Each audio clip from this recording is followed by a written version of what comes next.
What's up? I don't know how to spell sometimes.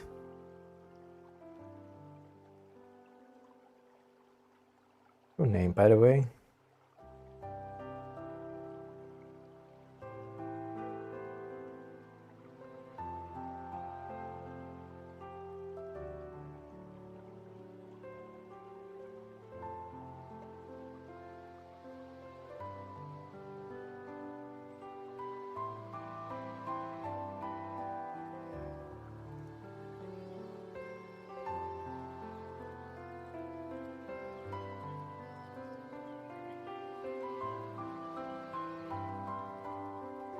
What's up, Ring?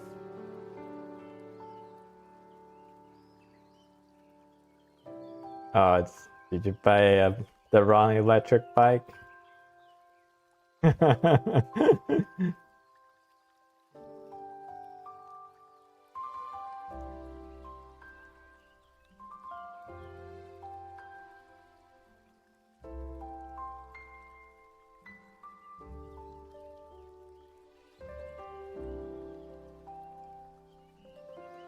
Yeah.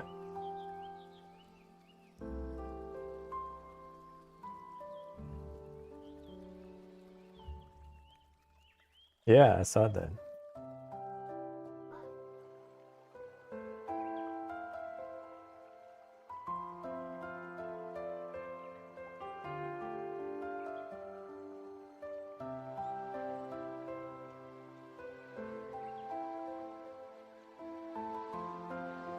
Yeah, you had to work. Yeah.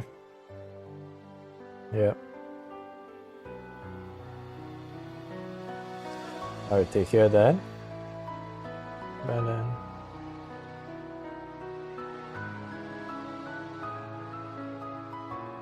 always, yeah.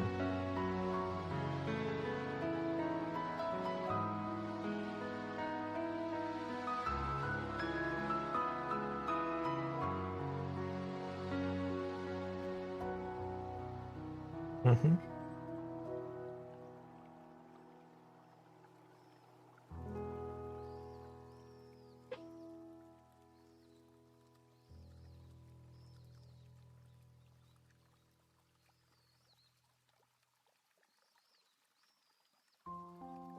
Mm-hmm.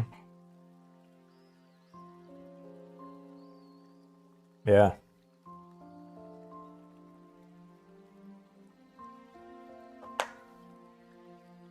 Nice. Well, hopefully you can reach the goal to buy the bike.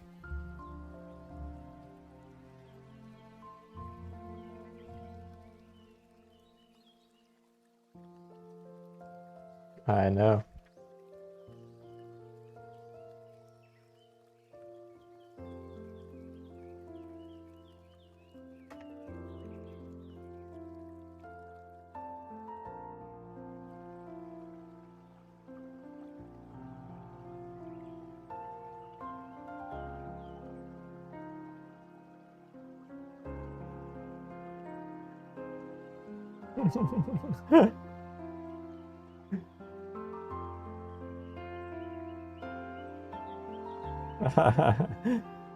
Yeah, I was a part of many bad art server before I made my own. Yeah.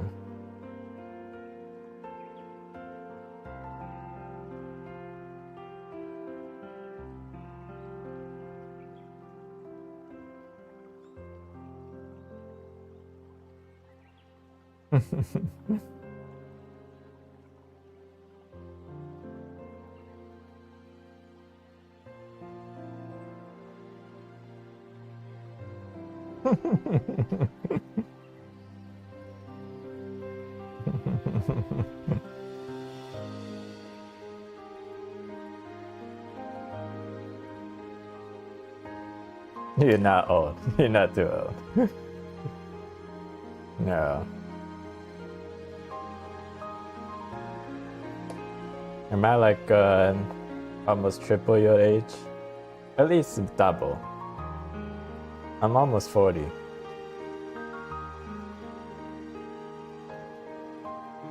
Yeah. I figure, yeah.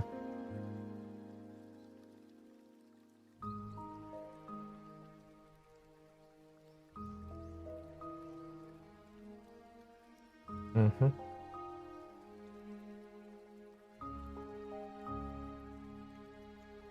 Yeah.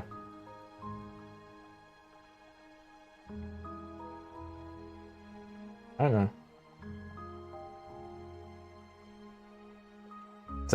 So based on your estimate of your income, how fast can you get your bike?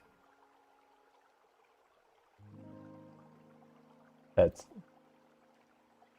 yeah. And do you save every money, every penny?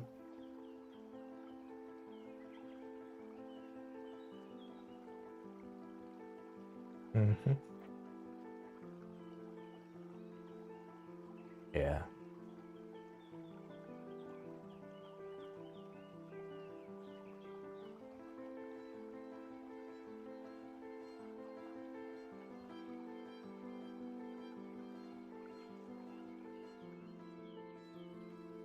Mm-hmm. Mm-hmm.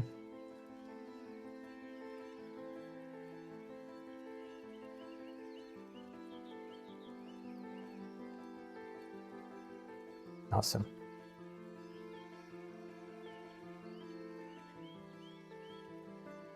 Mm-hmm.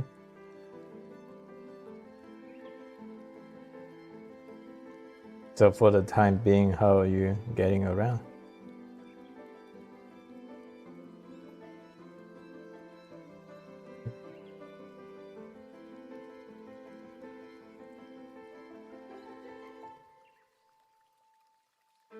Mm-hmm.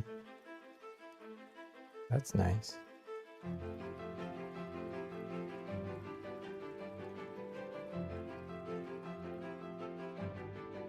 Yeah.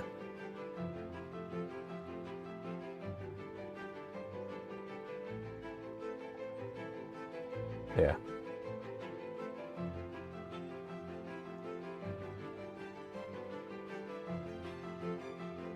Yeah.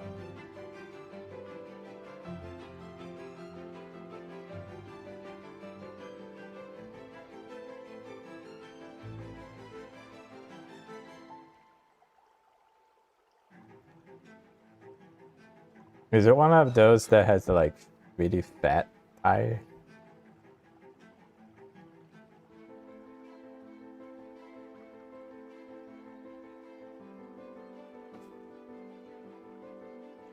Mm-hmm.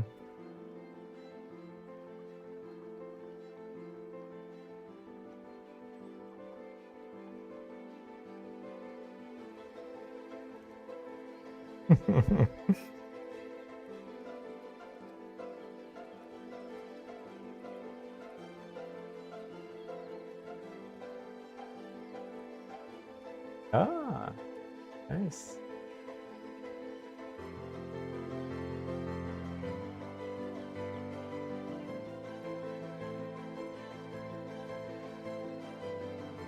Is it very loud?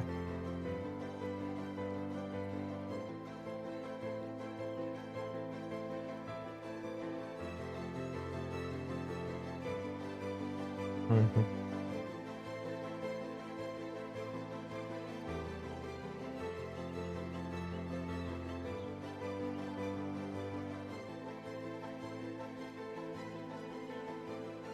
Mm-hmm. Nice. Mm-hmm.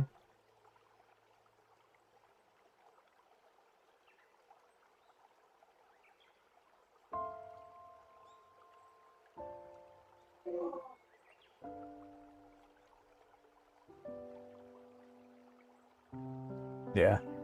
Wait, is it like it's not legal to do that?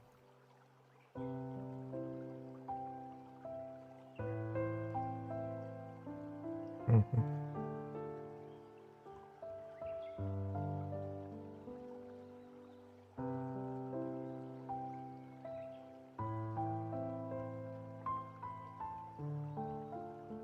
What is green bell?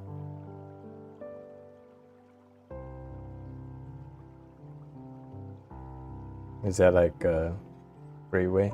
The name of a freeway?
Oh, very nice.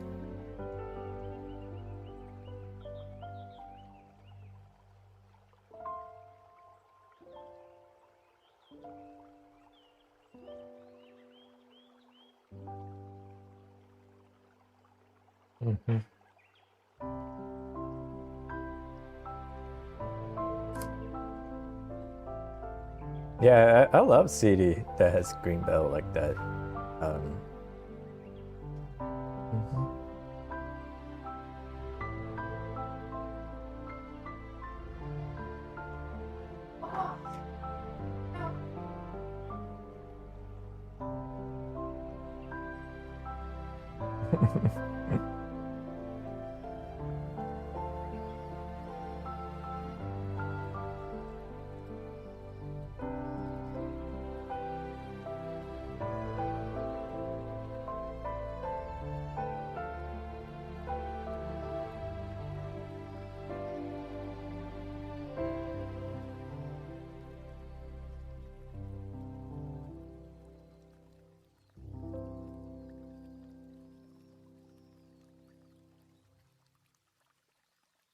Yeah.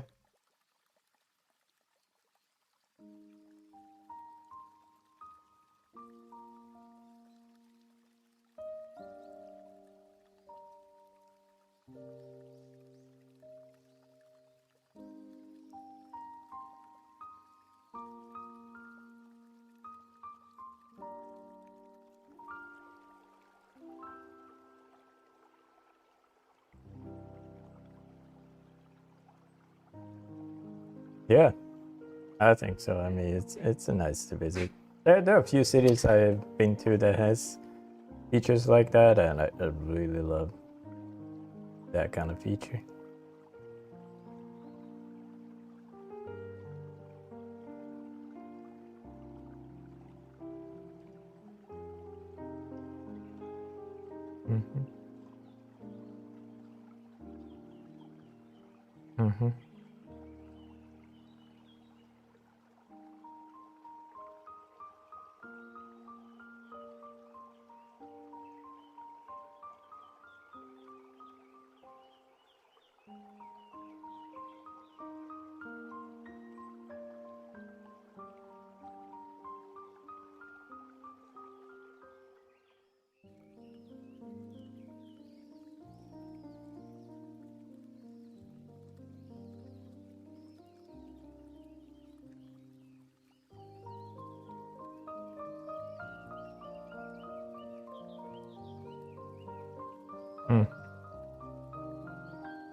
That's wise.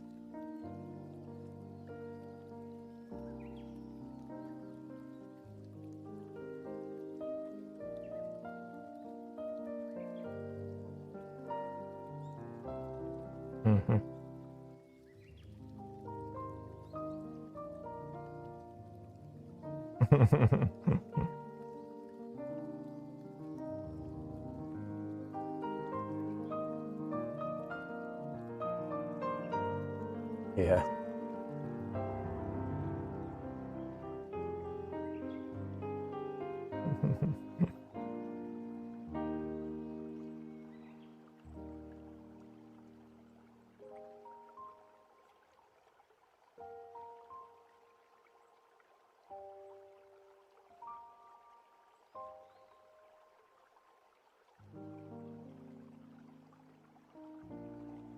Oh, what question?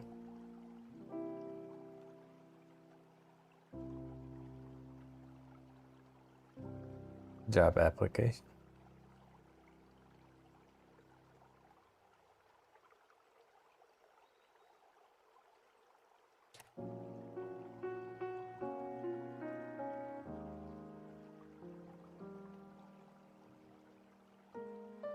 Mm-hmm.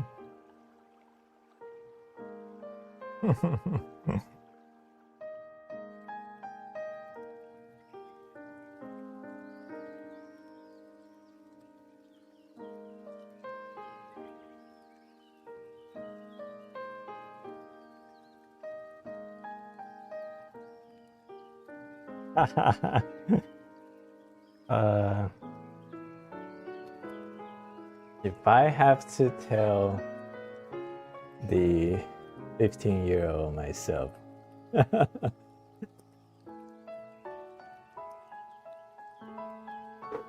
what I was doing, okay, here.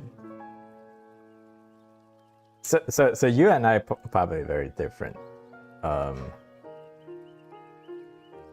So the thing I would tell my 15-year-old myself is she's not the one, and you will meet as person to spend the rest of your life with. So don't dwell on that person.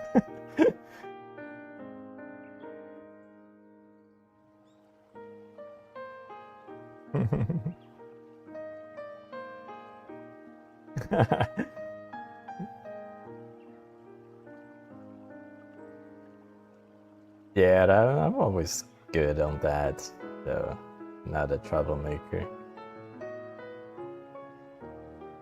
yet. Never know the future.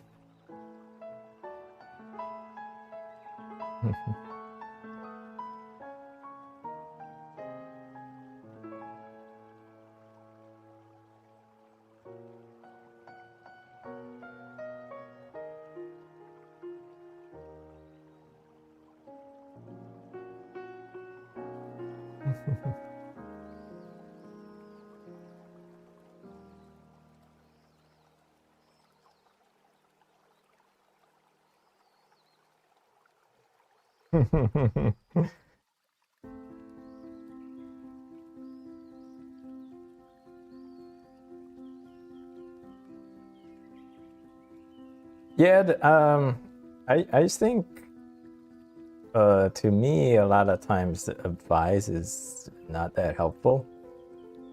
A lot of times that for most of the development that happens is that the artist has to walk the path. There aren't that many things that you can verbally communicate to that person. Like there are a lot of things I can say. People will not listen. I mean, they take what I say for on the surface level. I mean, if you haven't walked in my shoes, you don't even appreciate what I'm saying. Like you take it for the surface level, and then you say, that must be a Kenan thing. It's not for me. Then you like a lot of people just go back and do their normal things. So that's why I think like advice a lot of times is it's not that useful, because if they never walk that path, they wouldn't be able to appreciate that advice. A lot of times they don't even know, they don't fully comprehend what do you mean by those words. So that's why I personally and that's why my teacher he doesn't give like he doesn't give a lot of advice. So if you don't know this, pretty much a lot of my mindset, the way I handle our server, it's pretty much what I learned from being part of my teachers art community. So a lot of rules I set for this server, it's basically the rules my teacher set for his server. And I feel like I've been with many art communities before, and I feel like this type of environment, it is the best type. It's the best one that we can have compared to any other. Like one thing you cannot not regulate. So it's just like you cannot have a autocracy where there's no regulation.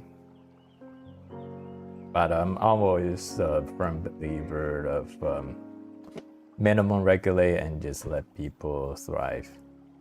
And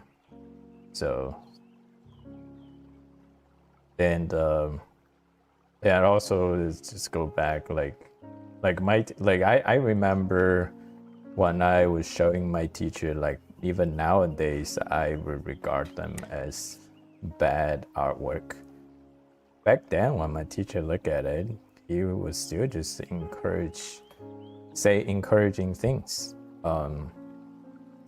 And looking back, all those encouraging things that made me continue want to draw. Even though like nowadays I look back, I saw my art was bad. And I'm pretty sure like the eyes I have now, I can see those bad things. I'm pretty sure my teacher saw it too. And like if I really want to criticize my old work, I can give a bunch of criticism, and I'm pretty sure my teacher could do that same, but he didn't. He said all the encouraged words, and in contrast to someone who criticized my work, like my wife. My wife has criticized less and less now, is because my skill has improved. But she's the one that basically just speaks her mind.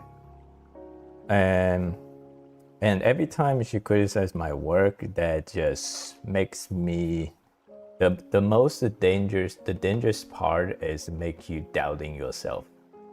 So that is because at the moment I thought I create a wonderful piece, but then when she say like, no, this looks weird, like it's just a huge crush in your confidence. Like, okay, like why do I think this is great but my wife think it sucks? Like, am I lack of judgment? Or is something wrong with my eyes? So then it has a lot of negative impact in your mindset when you create your future pieces that makes you less confident, make you less wanting to experiment because you doubting your own judgment. As opposed to my teachers, he always just encouraged me. And with his encouragement, that made me continue want to create. And then over time, because I'm creating and nonstop, and over time, I improve. So drawing that contrast between having an honest critique from my wife versus having the encouragement from my teacher, I think the net benefit are still coming from overwhelmingly encouragement. Maybe maybe at the right moment give some criticizing, but that shouldn't be like the because the if your mind is not there, like the same thing, like if my mind was not there, my wife can say a lot of criticism to my work. I won't be able to see it, and I think she's wrong. I think maybe she's jealous of my work. So I think of many things, like the defense mechanism will come in, because art is something very personal, right? Like you created something that you think is really good. So if someone who said what you think is really good, bad, that's a direct attack on your personal judgment. That's why art is very personal. And usually most artists always get offended if you attack on their piece, on their work.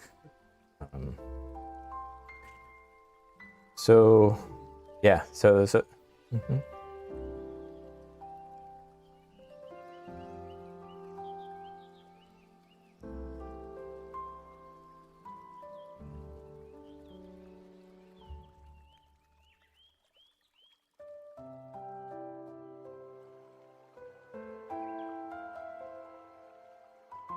Mm-hmm.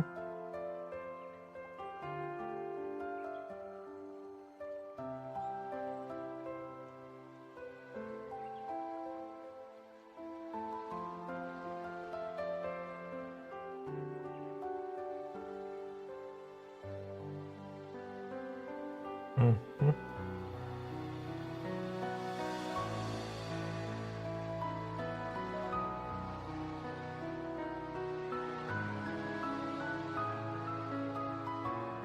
Mm-hmm.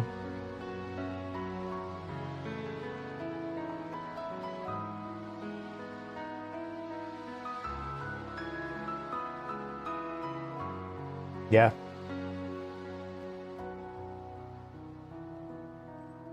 Yeah, and therefore I think it's in a very very limiting environment, and there's another example I can give. So growing up, learn English is definitely not my first language, and then in school, because I was a pretty good student, like just throughout my school career, and the worst critique I have in my English paper, both my teacher and college professor, they have the same common theme, is that I can write pretty high level ideas and concepts, but my basic grammar sucks.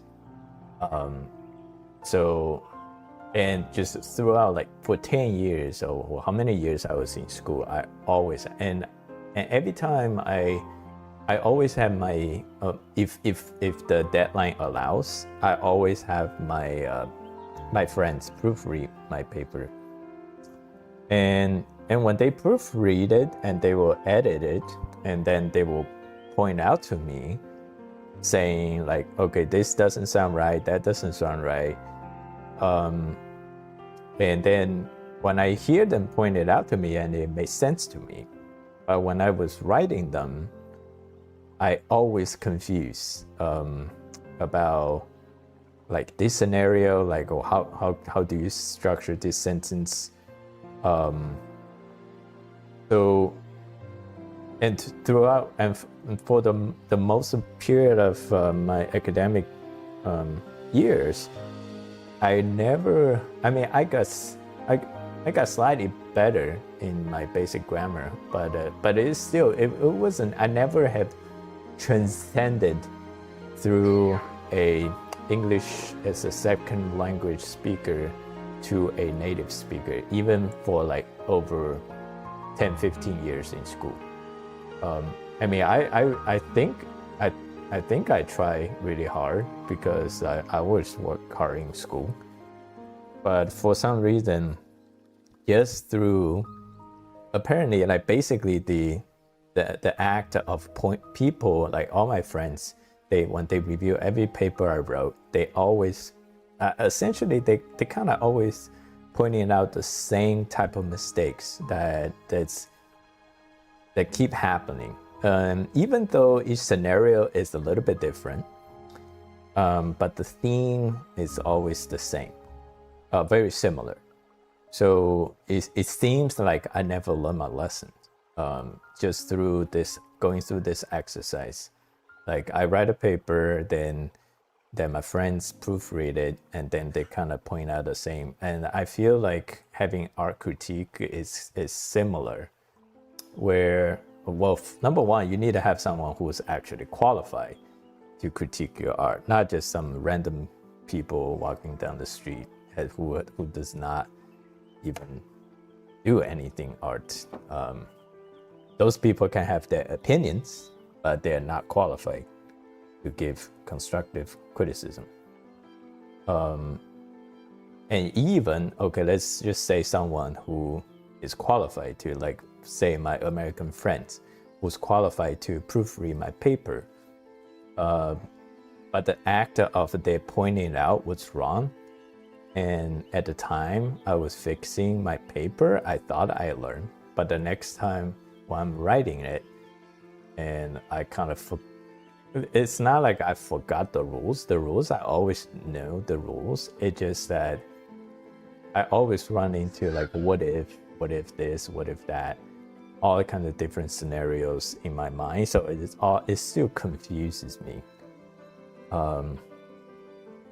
And at the end of it, I think, so in conclusion, I think in the end, basically, you have to, like, I just never wrote enough amount of paper to actually be good, because I only write when the school requires me to write.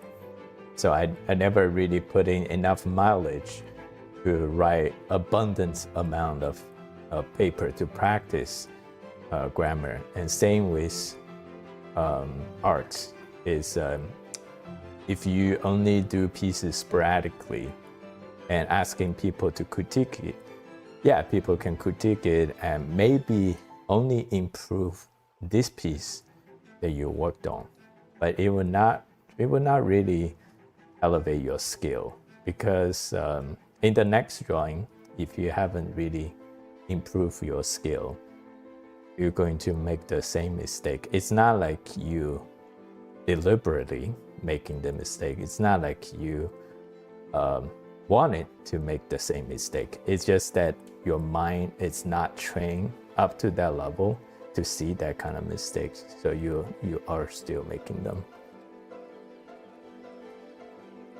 So that's why I personally think in the art, as long as you're not a professional, I mean, if you ever want to be a professional, then I'm not someone who's qualified to give criticism, to give any advice in the professional realm, because I'm not a professional. And I do think, like, for professional product, you are ultimately serving your boss and also the customer. So you're responsible to deliver. That's your job, to deliver the best product you can, which involve with peer critiques, and your supervisor will critique you. But the end goal was more making a better product, versus not really self-improvement. But you can argue, like, you will maybe learn in the process, but I don't think that is the most efficient way of learning.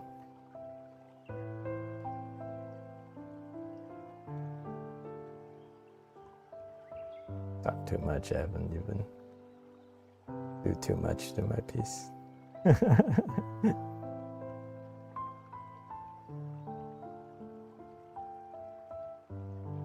Mm-hmm.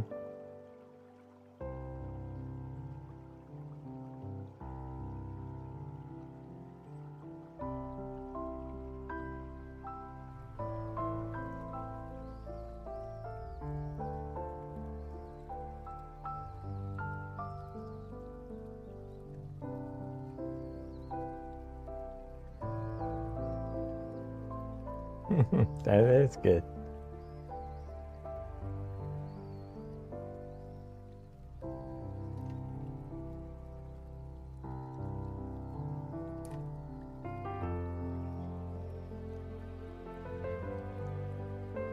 Mm-hmm. Yeah.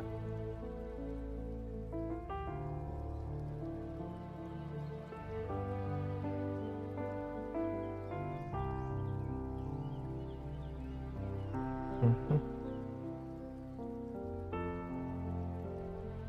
Mm-hmm.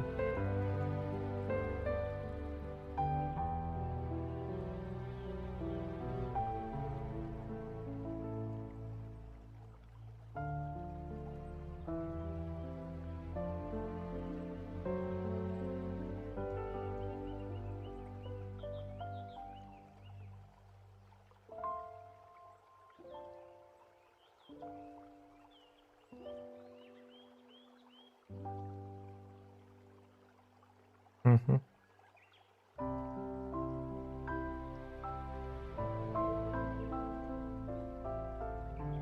Yeah.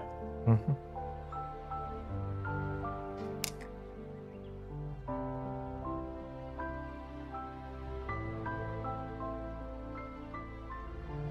Mm-hmm.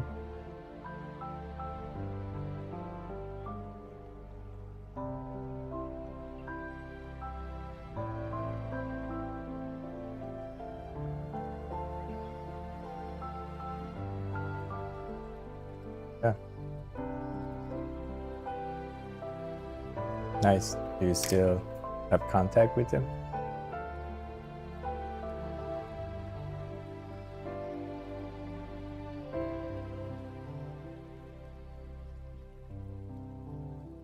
Oh, you still do these river trips? Nice.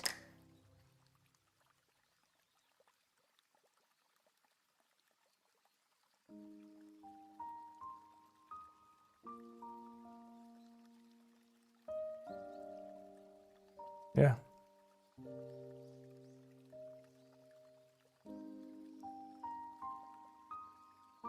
Mm-hmm.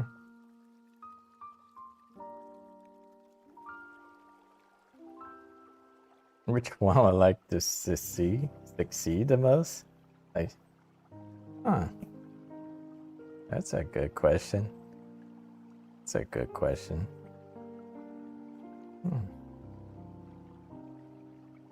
Never thought about that. Never thought about that. Well, then if you put me on the spot, I was just gonna say you. Yeah. Is it?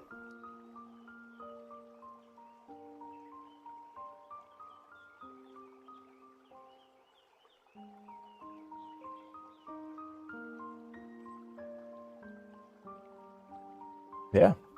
It is.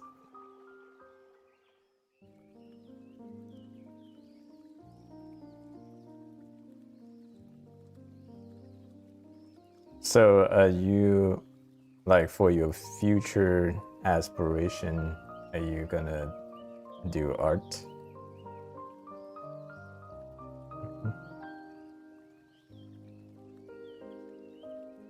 Mm-hmm.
Mm-hmm.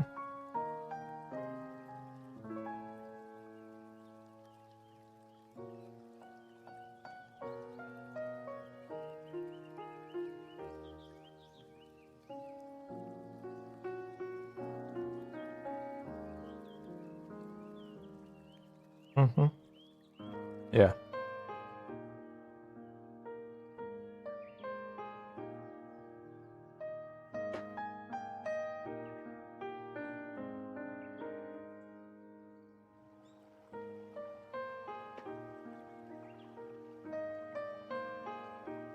Mm-hmm.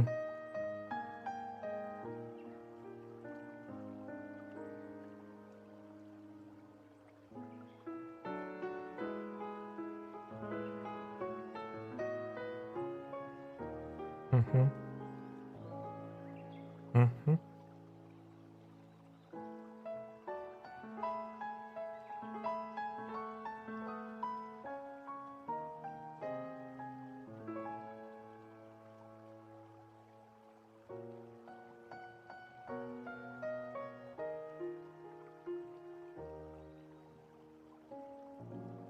Yeah, not that many people as wise as you.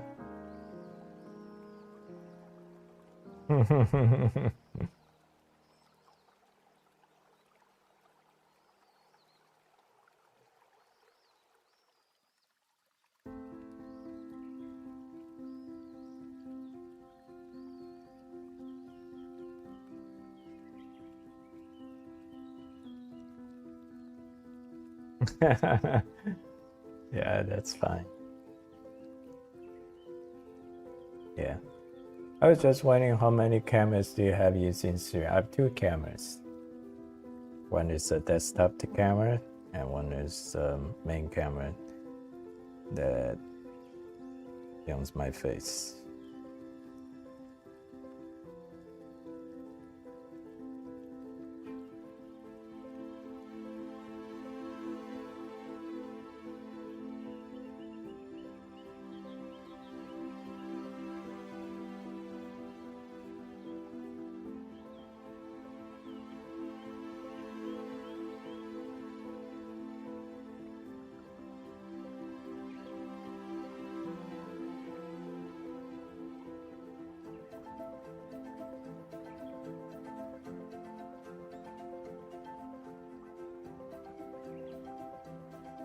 Are you asking me? Oh, what's going in the background? Oh, it's just music. Yeah, I do have like some natural sound embedded in my music, so you hear the bird chirping and water flowing. Mm-hmm.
You're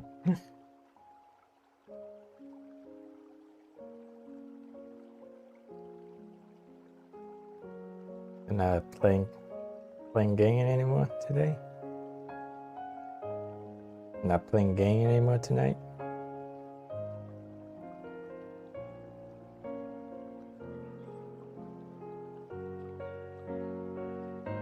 Mm-hmm. Yeah.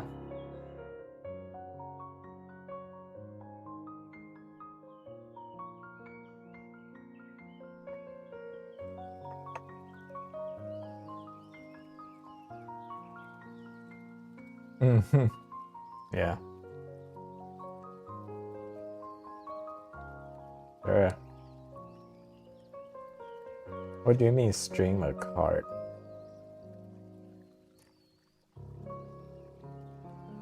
Mm-hmm. Yeah. Yeah. Gotcha. Oh, okay.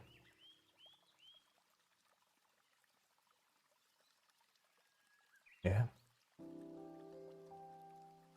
Mm-hmm.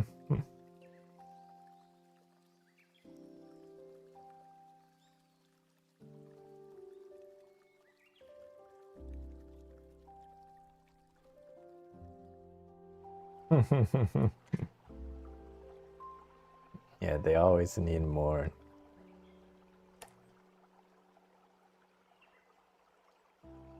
Well, so I mean, I put myself into the shoes of the CEO.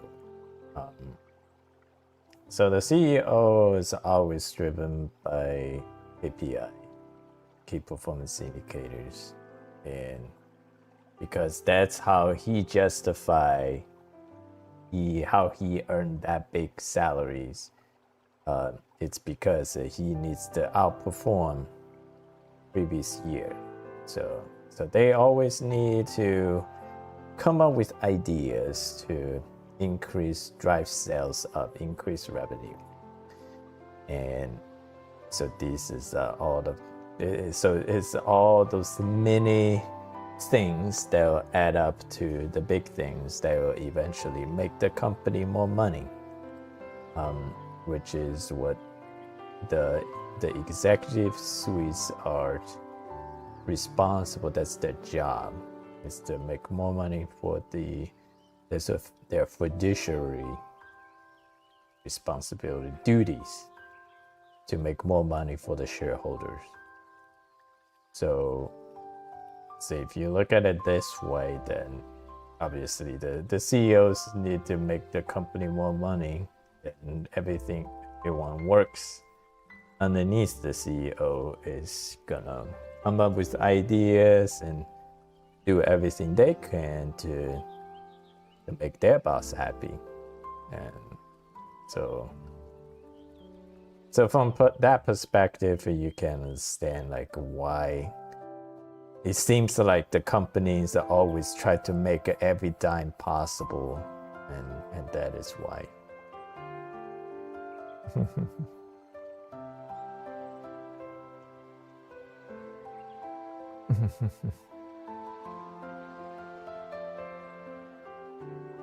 Mm-hmm.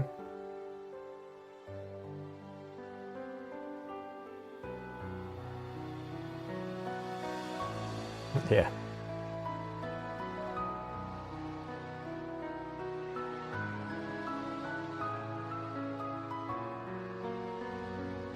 Mm-hmm.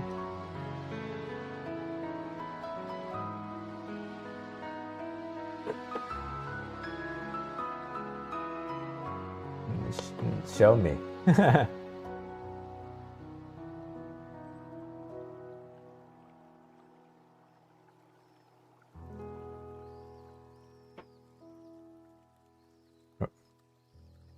Wait, there's a limit on the size of images you can upload.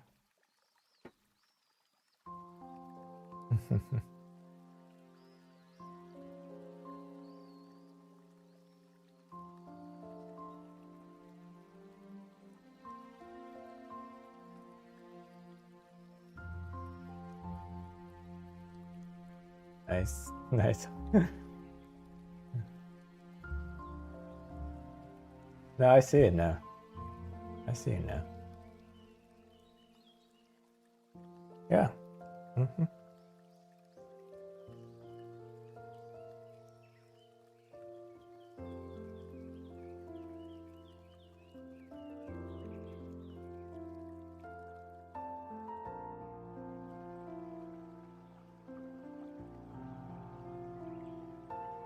What do you mean use anatomy? Yeah.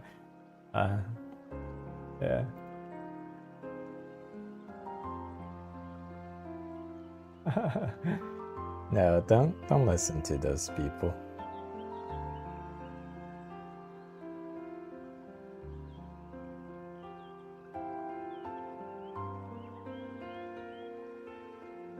So does that person have the skill that you want to obtain? Yeah, then don't listen to them. Don't listen to them.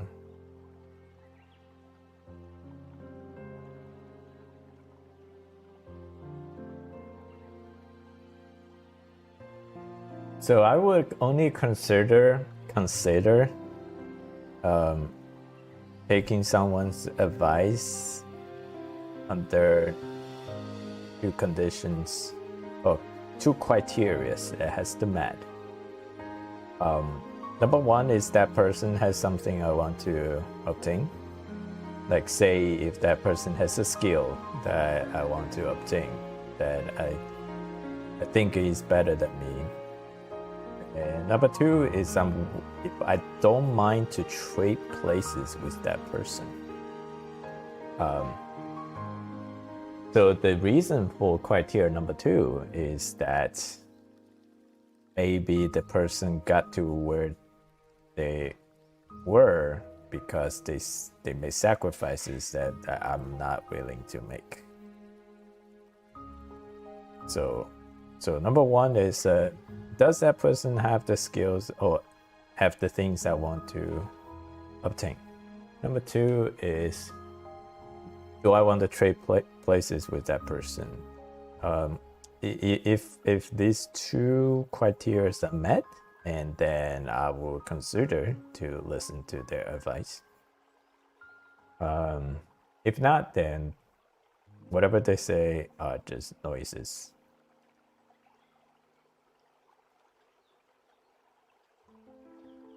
Yes.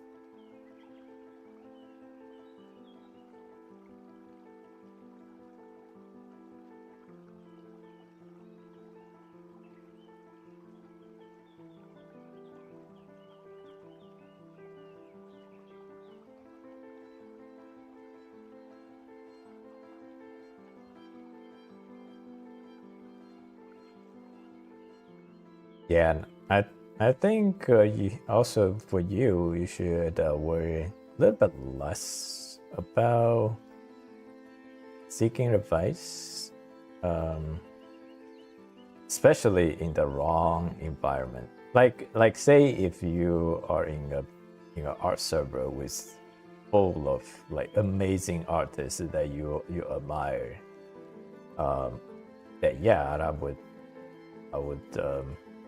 probably ask those people advice. But if you're in the art server with a bunch of kids, then don't. Just save yourself the headache.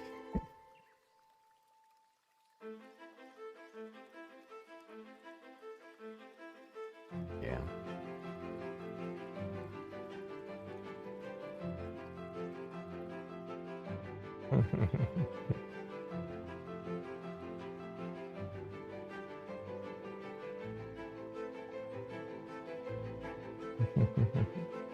Geometry dash.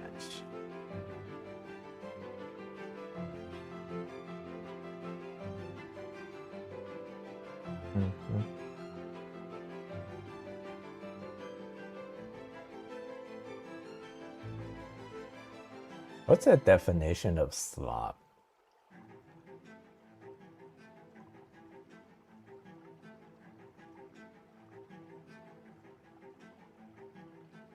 Yeah. Yeah, because I hear a lot about AI slobs. I guess what pigs eat. That makes sense.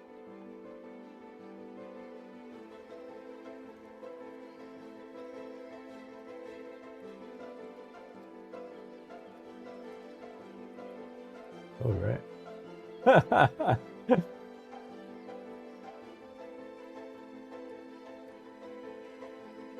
Is someone join?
Price. Yeah.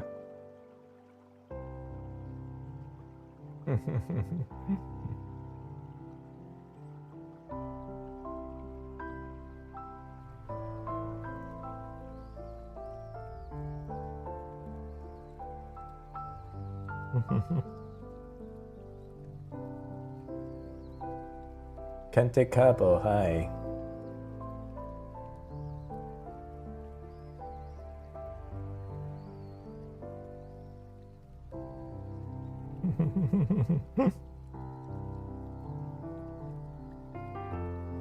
Yeah. I've seen Tyler loses. He's cool sometimes.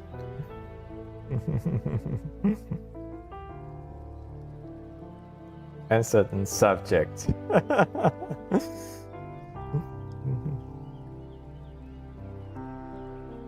Yeah.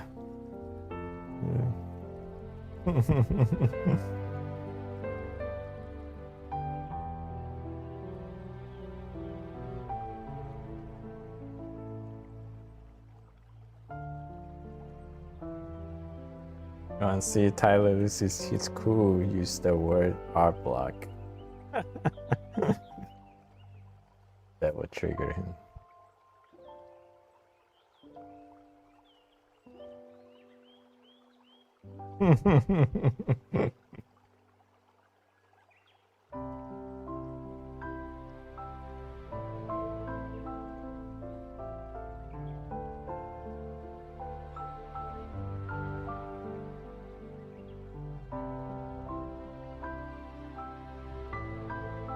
What's up?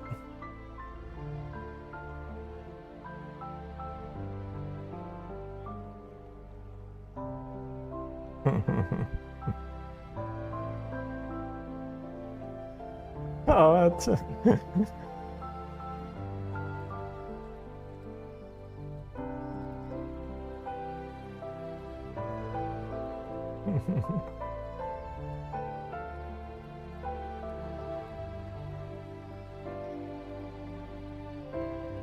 W Shen. How long have you been drawing for? All my life? On the string? How long you been drawing for? Oh, this one, I think I'm coming up to an hour. It's like really got nothing to show for in an hour, but I'm basically just really relaxing and talking to people from my server.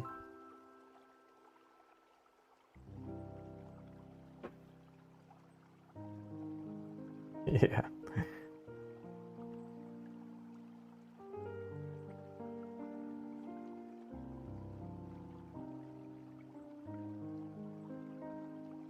Minigun. Mm-hmm.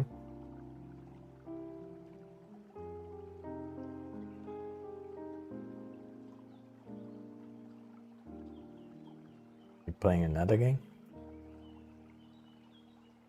Okay.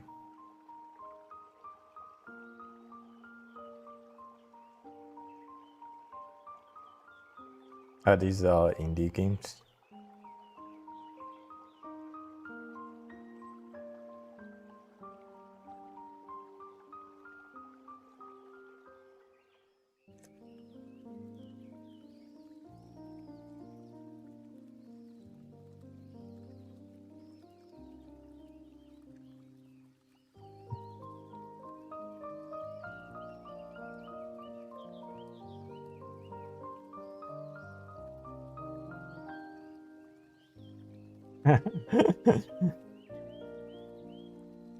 Exterminated.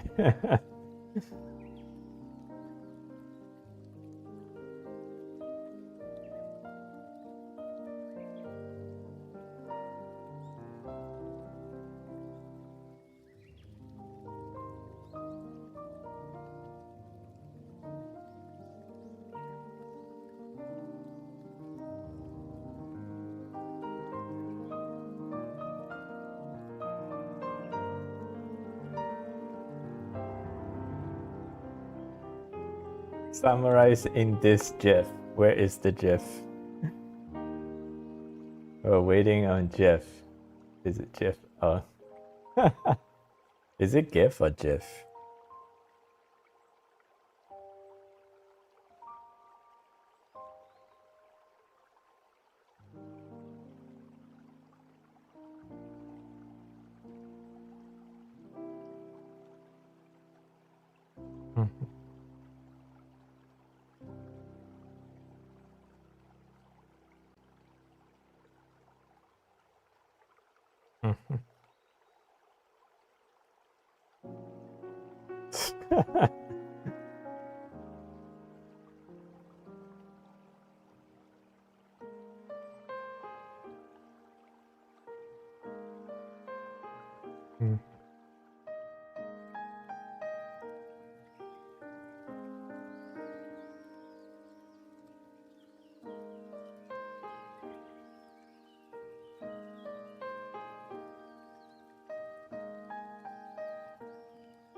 Work whistle.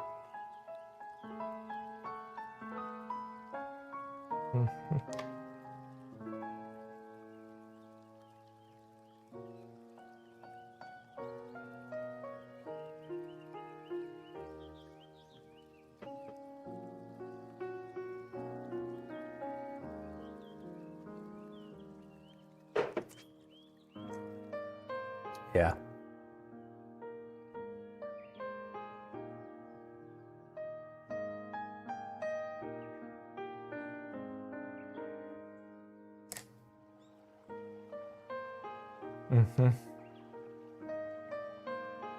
How is that different than ChatGPT?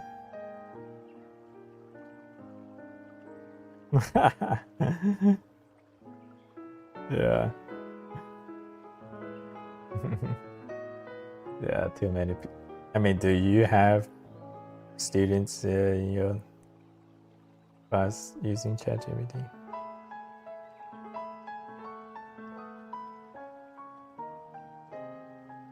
No, are you a student then? No.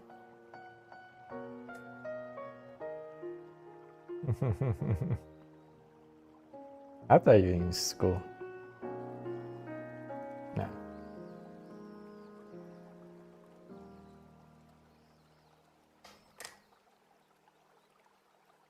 So your wrestling, like it's like a completely recreational. It's not like up in school. Mm-hmm.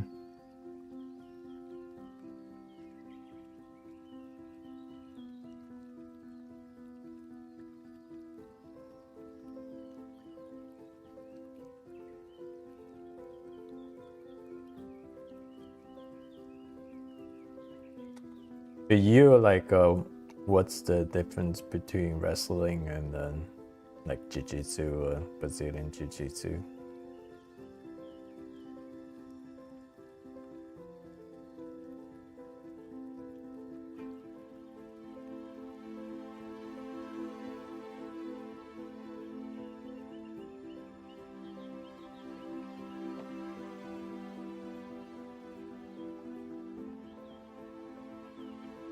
Mm-hmm.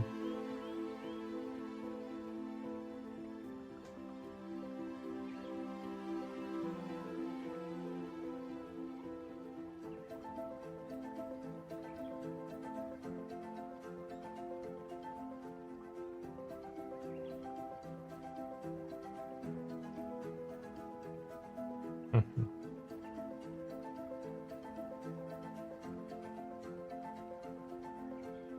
Yeah.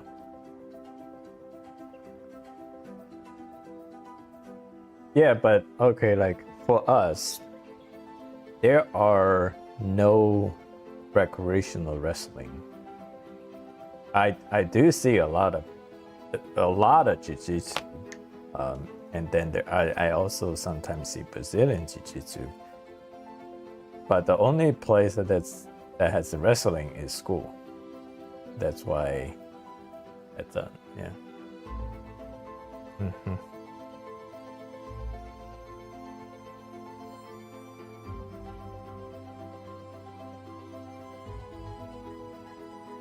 Mm-hmm.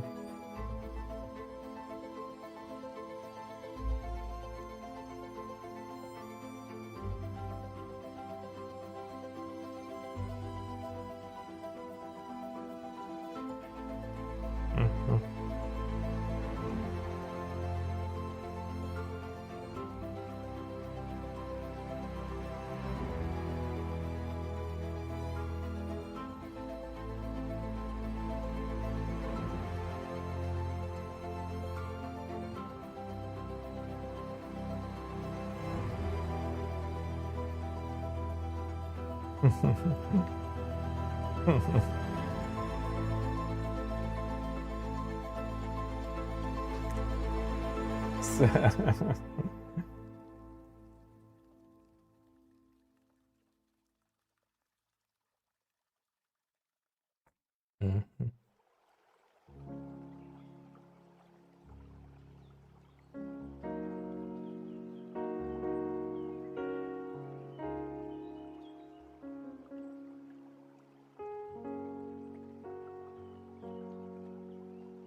Mhm.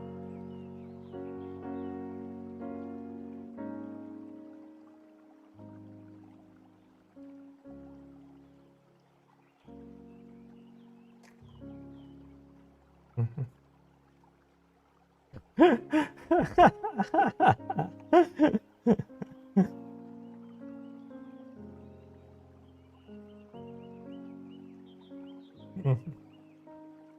Mhm.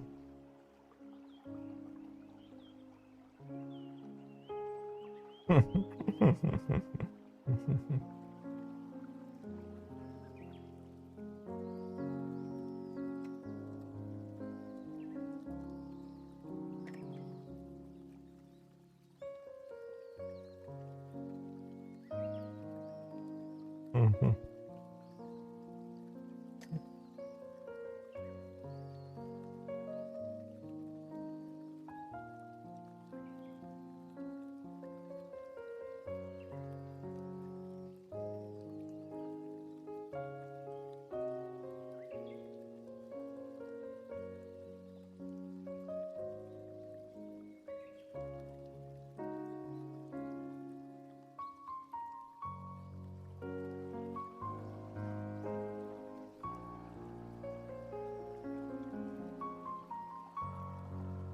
My favorite art tool? I don't think I have a favorite one tool because I use many tools. I think if I have to say one, it's this one, the pencil eraser.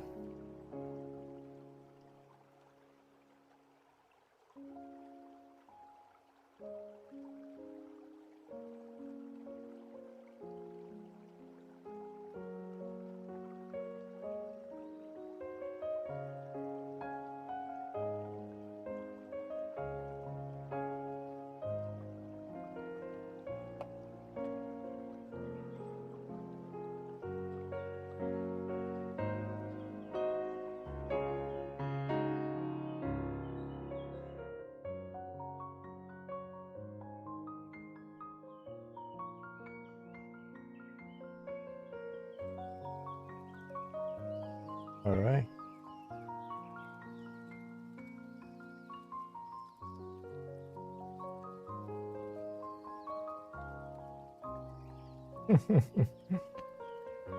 Are you mean you're watching something that meant for a kid?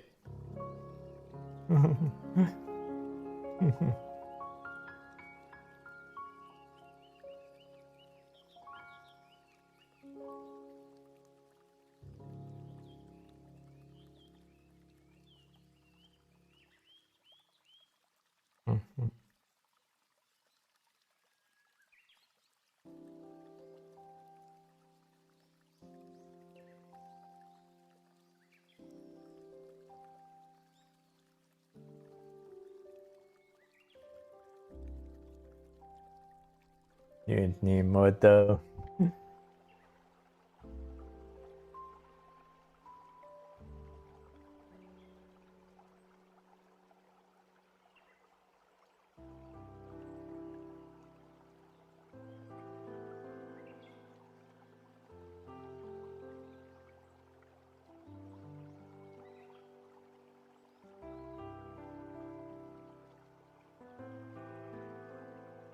You need to start up your own business.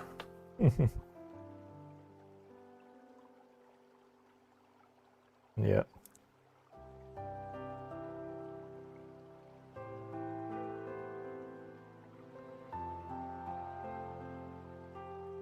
Food industry is hard.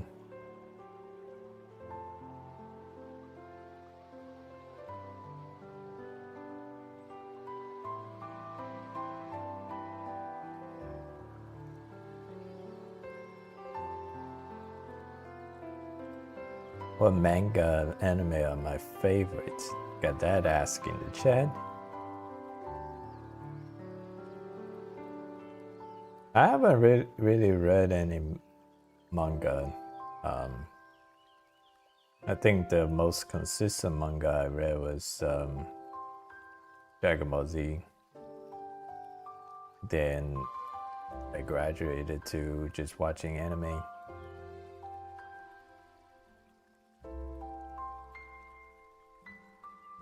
As far as my favorite anime goes, I think so far, I mean, not that many anime is a classic, like from start to end. They all have some ups and downs. At least the ones that I've seen. So I would say,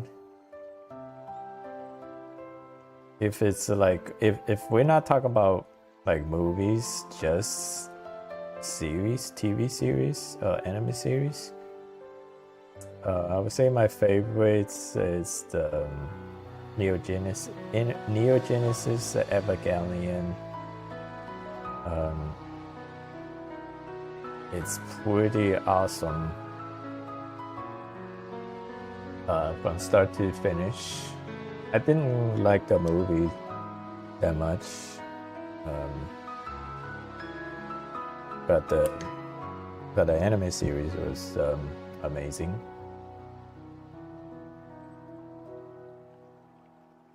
And then if we are talking about like parts of anime that I liked. Like One Punch Man season 1, I liked it a lot. Freeway season 1, I liked it a lot. Freeway season 1 is probably my favorite so far, but I'm not sure how it will pan out in later season.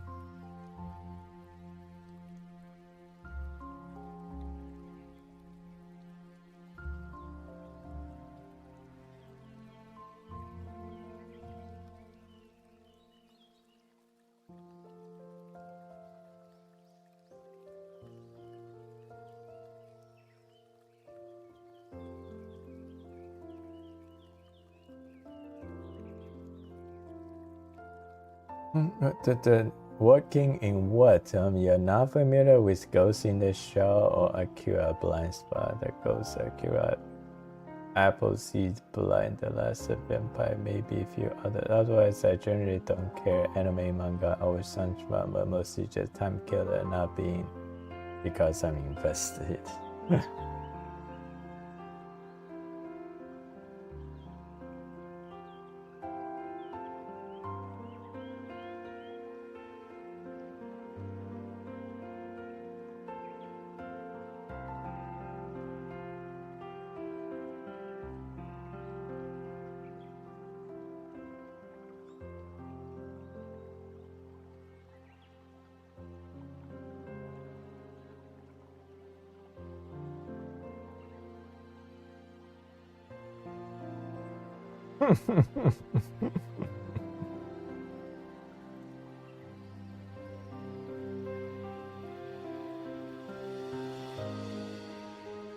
In my opinion, I'm so biased against Apple.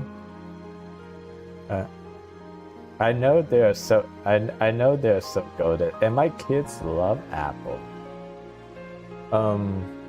But just because Apple is just so common, like you never hear people say Apple is their favorite fruit. I know it is so cool, and my kids eat them every day, and they love to eat apples.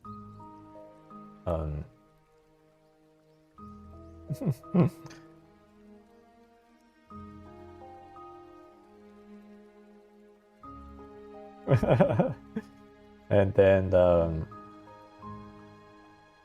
but I have, like, objectively speaking, I think Apple is a very good fruit, but for some reason, just because it's so common, and I just don't feel like saying Apple is my favorite.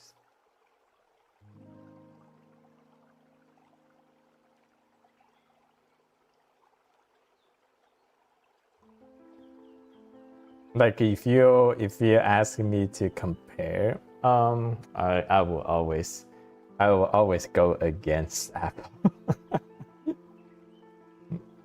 Yeah.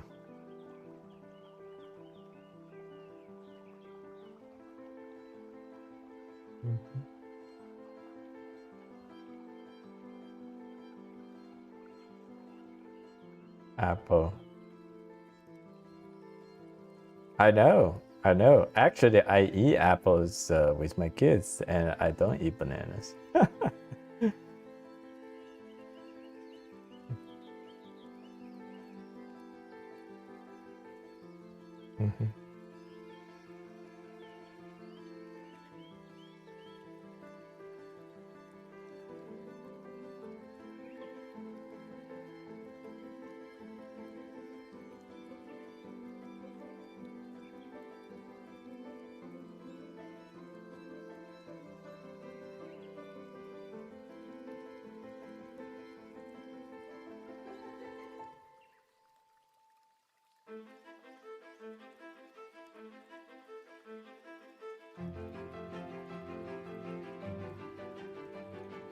Wait, you say taste goes to strawberry compared to apple?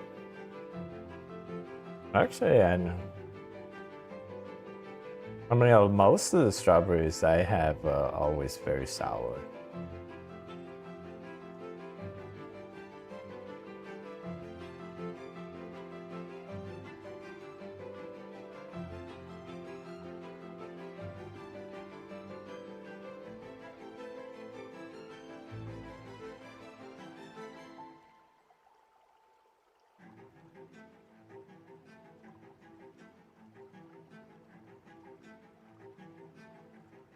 Oh, I'm always a mango guy, even though mango is not the healthiest choice.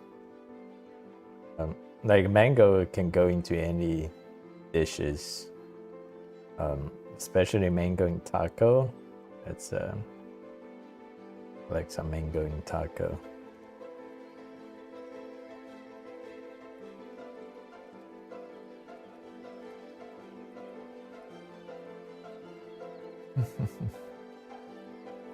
Sup, Kecker?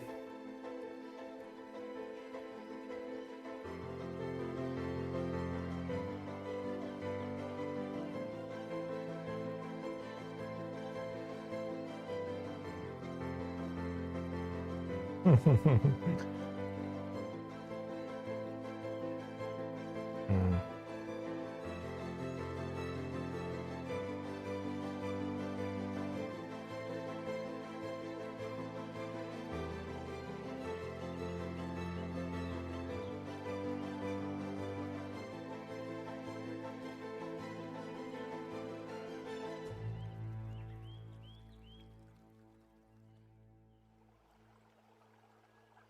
Let's see, we got some questions here. What method of drawing is basic the most easy? Loomis, Riley, or Bridge? I don't really know Loomis or Bridge. I don't know what Riley is, but definitely not Bridge. I think Bridgman falls under the classical art. Like if you want to take the process of drawing really seriously, then you study Bridgman. So Loomis is definitely more beginner friendly, but I'm not sure what Riley is.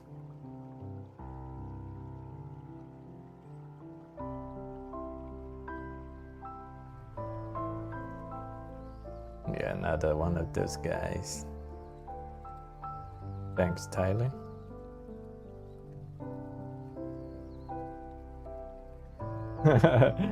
He says who Riley is. It's another one of those guys.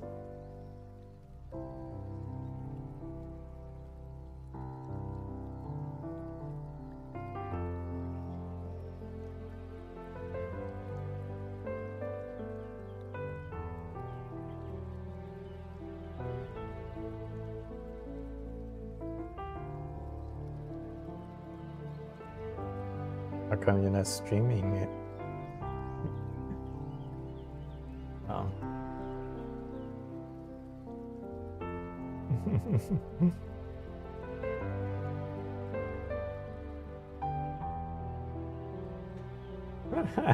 Didn't you say you're gonna delete this game?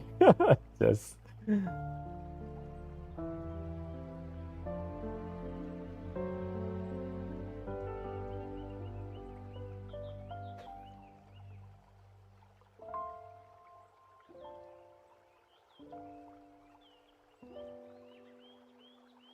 Zai.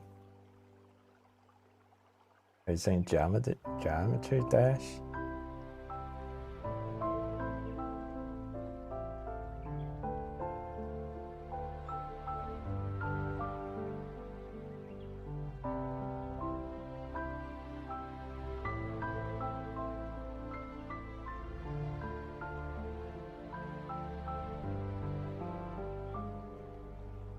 That's like your friend?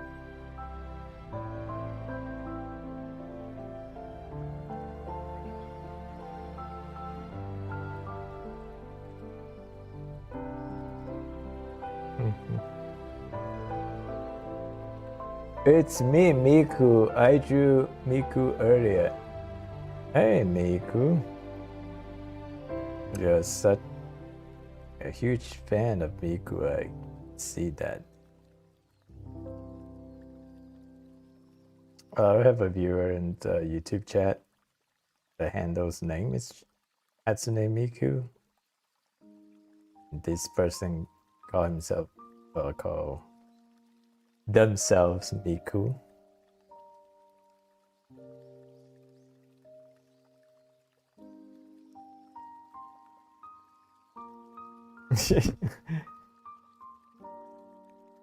Hmm.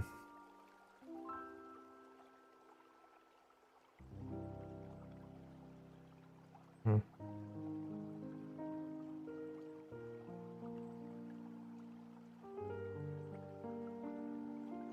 So like you never like something enough to tattoo it on your body.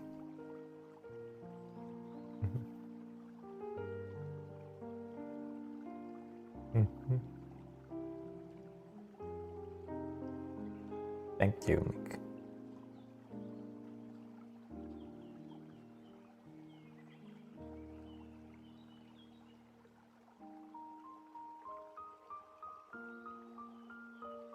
Yeah, me too.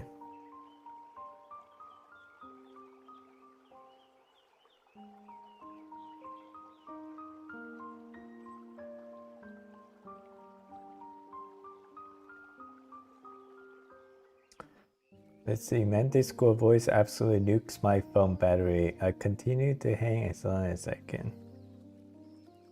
No worries. Appreciate your presence.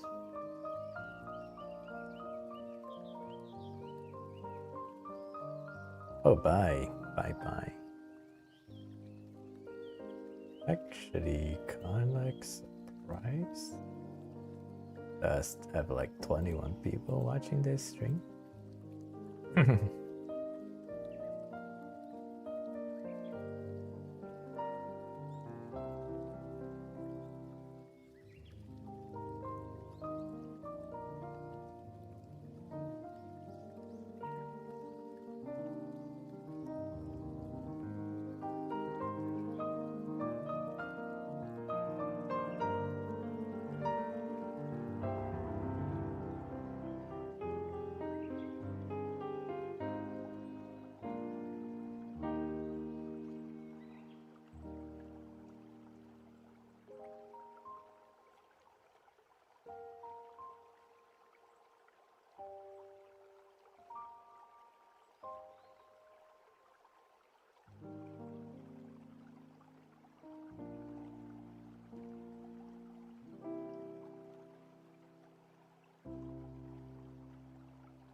Are you working on Kegger?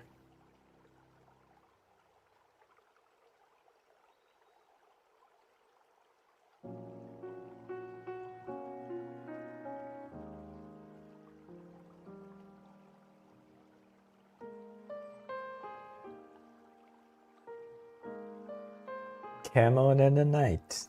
Interesting.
You talk about lose.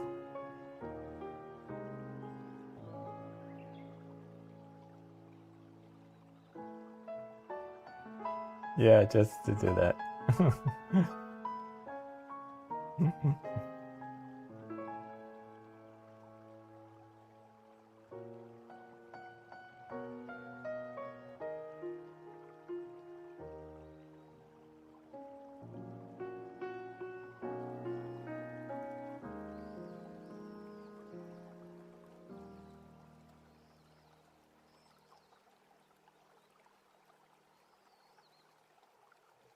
You did.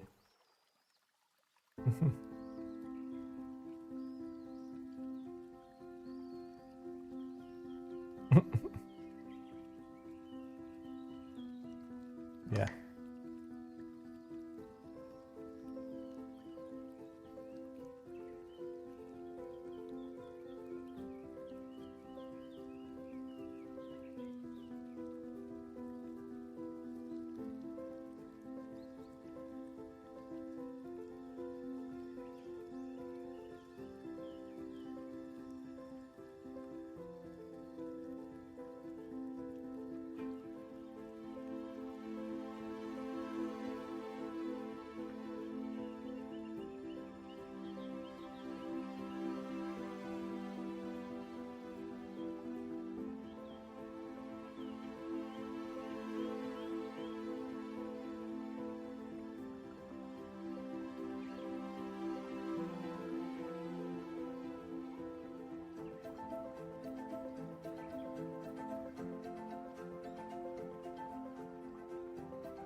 Yeah, it's really hard to sell commissions. I mean, most of the people buy commissions if you're not a famous artist.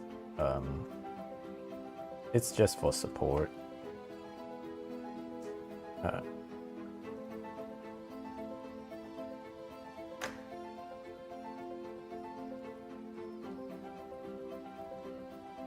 What's up, Absorak?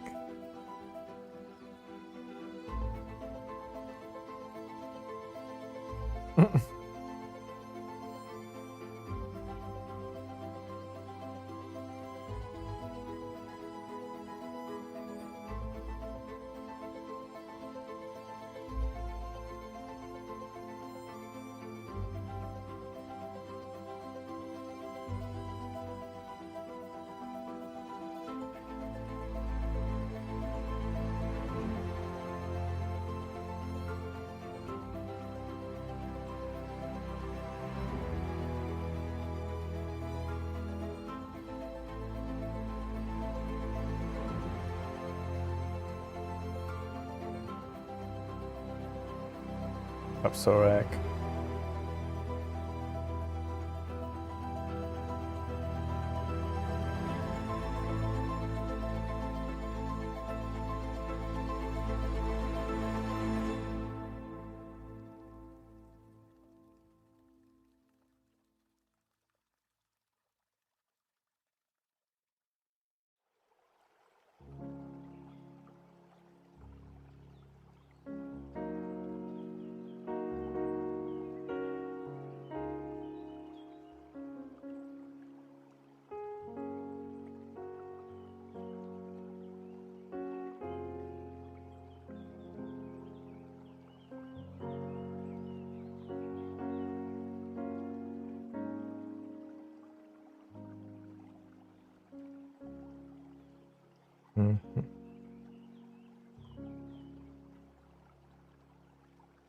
Bye.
What is it?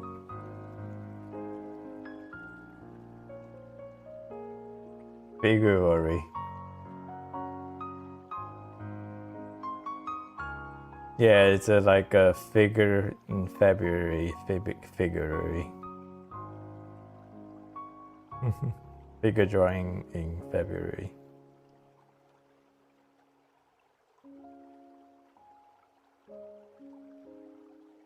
Lila, could I get a shout out? Sure, shout outs are free. Lila, go follow Lila.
What do you say, Sorek?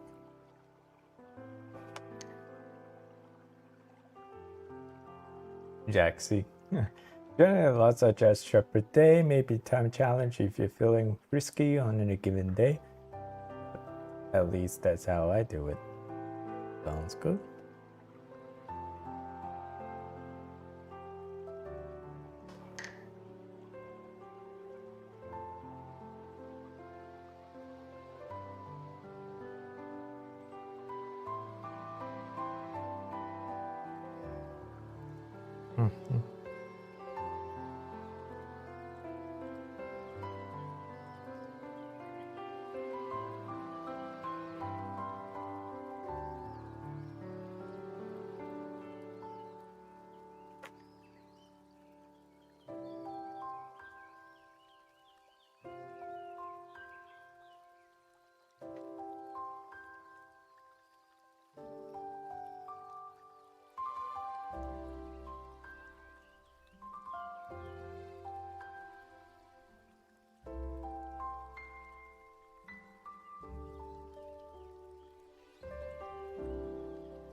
Yeah, about 5-6 hours if I don't have to put in a lot of design.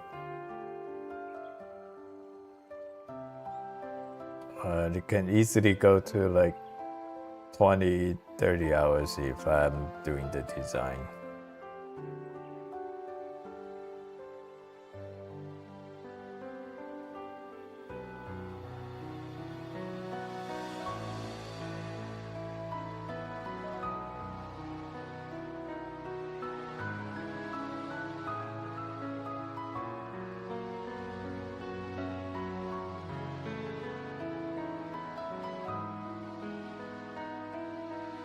But you did.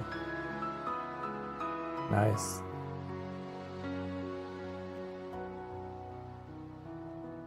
In what genre? It just science fiction or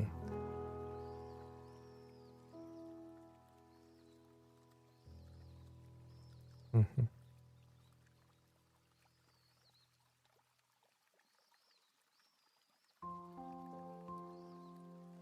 Mm-hmm.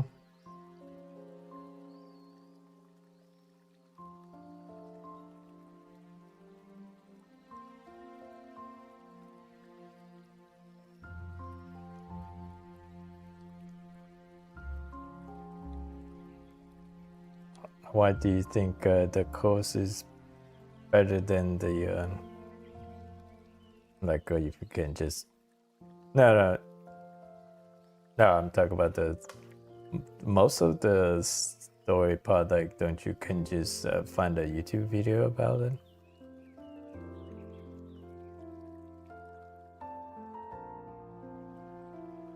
Oh.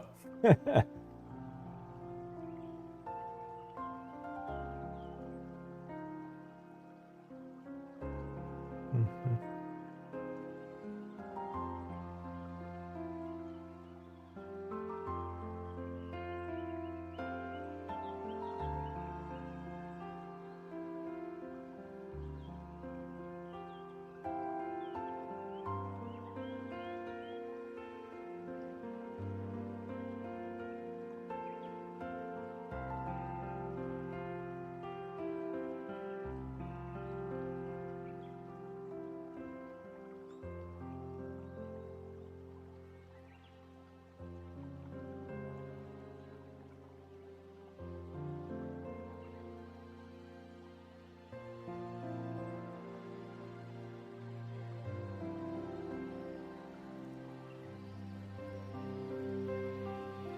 I say my class follow artists like you, but always want all quickly. They don't practice nothing.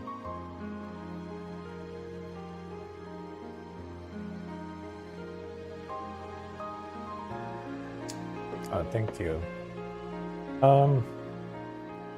I think it's understandable if they have a commercial intent. There's a deadline that they want to achieve.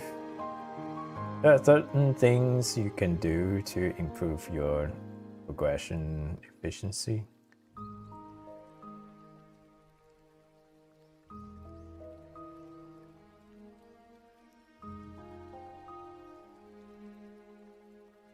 But yeah, that's definitely not my journey. I don't have a commercial intent. Everything I do is a passion project. So don't follow my first step if you want to achieve commercial success.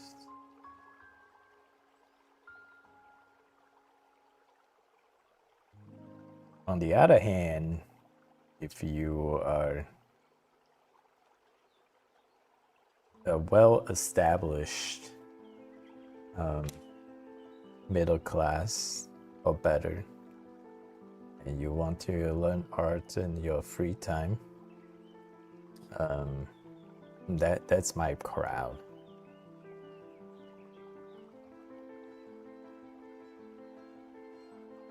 Because me personally, art is my life, that kind of like thing.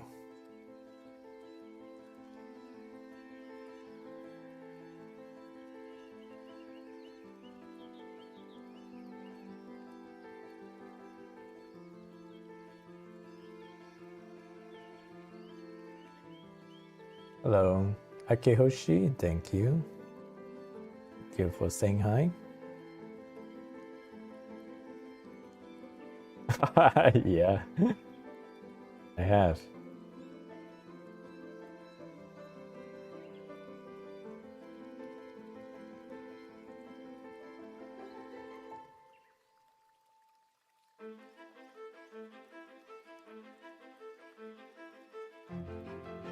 Taking it as a job, not taking it as a job, and also let me try to find a relating experience. I mean, burnout is definitely a real thing. Sometimes it's sometimes it's like a personal decision mental thing. There are other times it could be a like a body hormone chemical problem.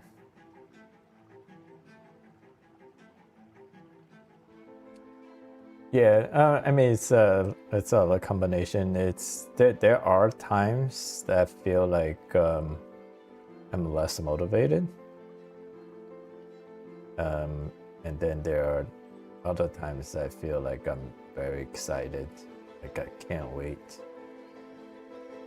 to do that thing.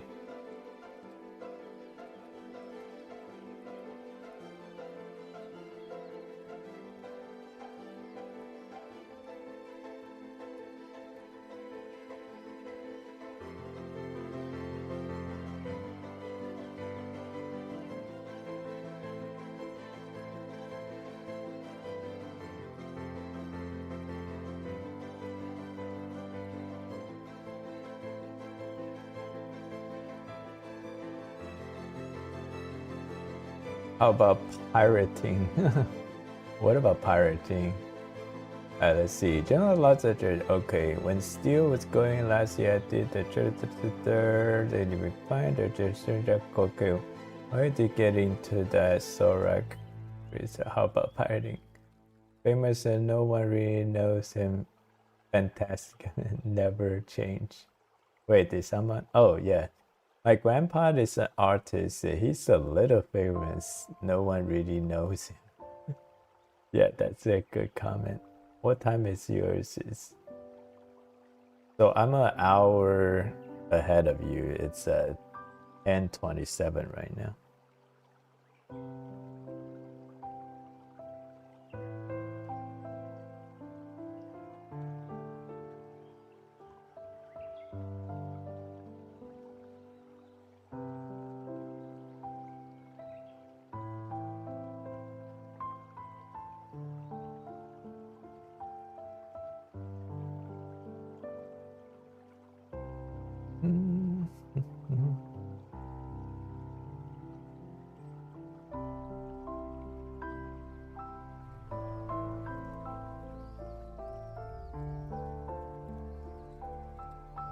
I watched Brandon Sanderson's newer lecture. He went to a correction center. Did you watch that episode, Tyler?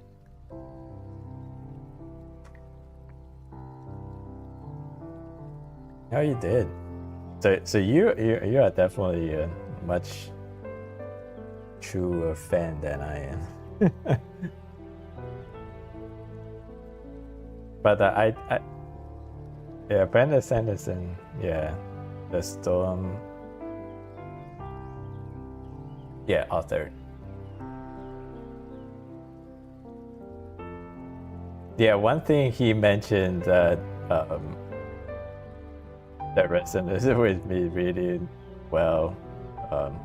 He basically say like when he was a young writer, he had this like awesome story in his head, and then when he actually go write it down and it's crap. That's like my feeling.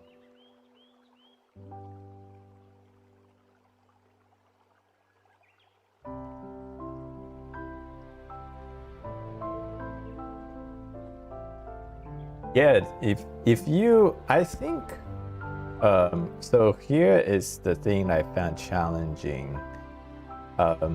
Usually the less important events that, like right now I can write those less important events pretty well. Like personally, I can put in a good perspective. I always write very authentically. Like I putting a lot of like basically like when you it's kind of like you feel like you're going through the experience, but also in a very real way. Like I like the style of like Breaking Bad or Better Call Saul. It's like very grounded.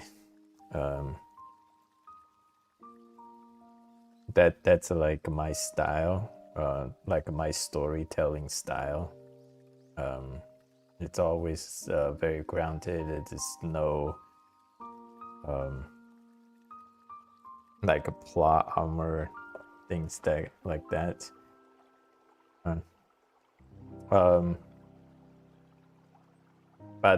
But when it comes to crucial moments in like the key themes, those things always struggle to write, because there are many ways you can go about the direction. It was never clear to me like which way should I go, and that's why I found myself like constantly go back and editing, because like a different day later I think, oh, like this is a better way to go.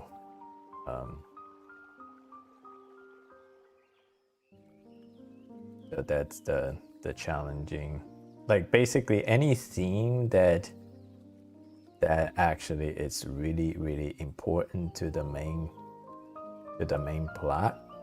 That's a huge challenge for me. Filler themes I'm pretty good at making or writing.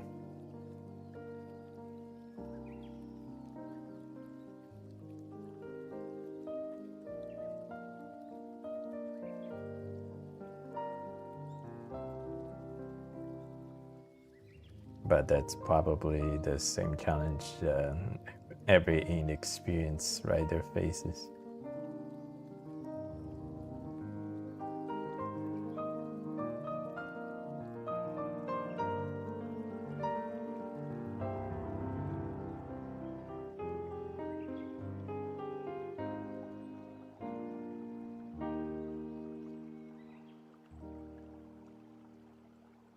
No, cliffhangers are very easy to do. The thing is, like you don't even need to have the rest of the story made up. You can do cliffhangers. But the key thing is like how, like when you have to deliver in the satisfactory way, that's the most challenging part. Like you don't even need to have the rest of the story formulated, and you can just put in a cliffhanger. So that's pretty easy to execute. But the key thing is like are you gonna, because like you put in cliffhangers and people is gonna continue read, but eventually you have to deliver. Are you going to deliver in a satisfactory way, or are you just gonna fall flat? Because you built so many cliffhangers and made a lot of promises, and can you deliver those promises?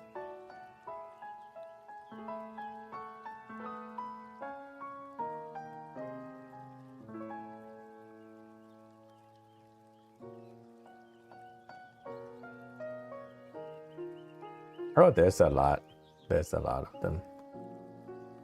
Pretty much like any stories that you see like a bad ending. The thing about those those projects is that, I mean, those are commercial projects, so they have a budget, they have a deadline. I mean, if you're a writer and you have a deadline, like sometimes you just have to wrap it up and put a closure on it, whether you want it or not. Like it's not like this is a personal passion project that you have no deadline, so you can work it, tweak it, spend as much time as you want. That doesn't happen in a commercial project. Yeah. So that's why like you just have to understand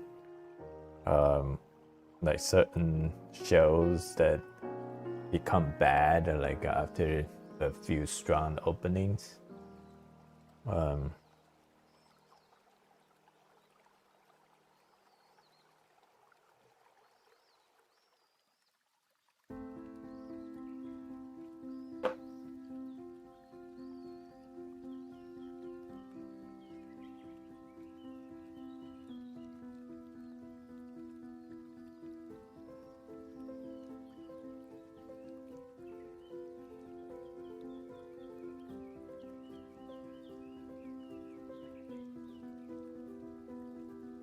Yeah, Cliffhanger is pretty cheap, and you can't overdo it too much, otherwise then.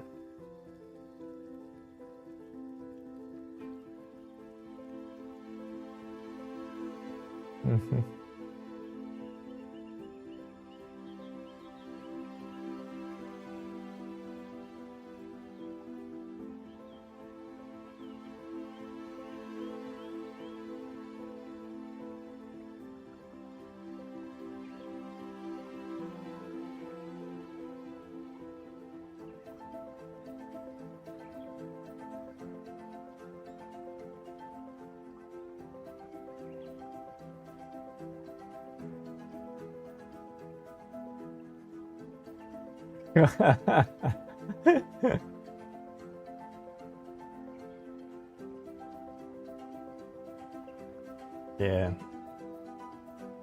he is dedicated that even at bar he's in the. That's how dedicated Tyler is.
What is One Piece showing on?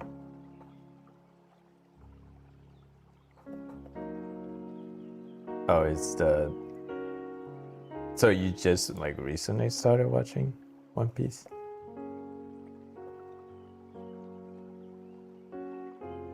Oh, and it's always on Netflix consistently.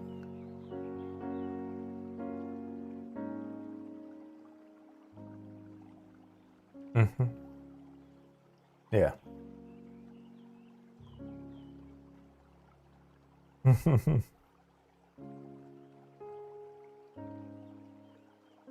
So you watch both the live action and the anime? What do you think of the live action? Really?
So you like it from the beginning?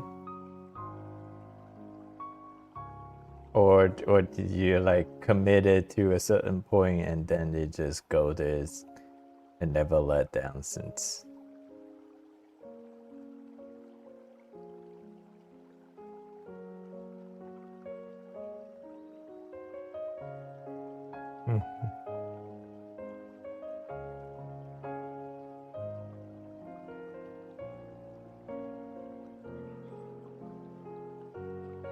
Too easy to satisfy.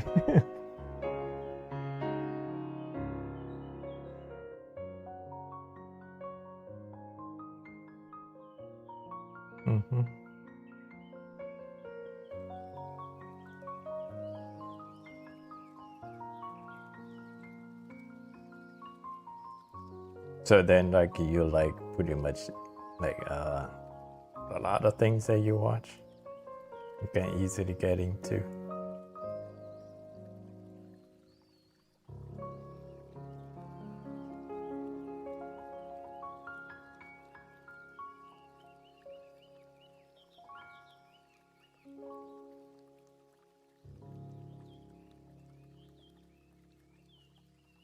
No.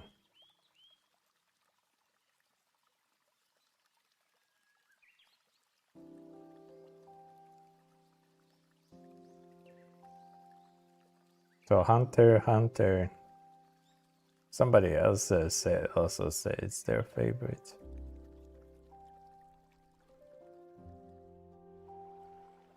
I think I watched like the first episode. I think my first impression is that it's a little too childish for my taste. I take my words back. Yeah.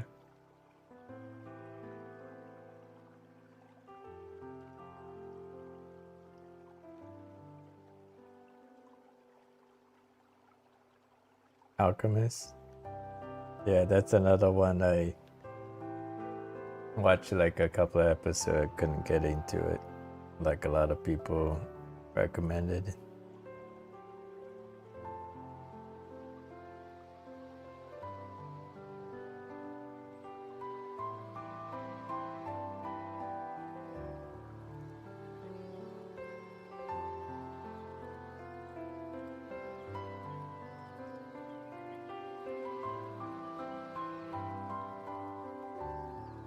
What's that?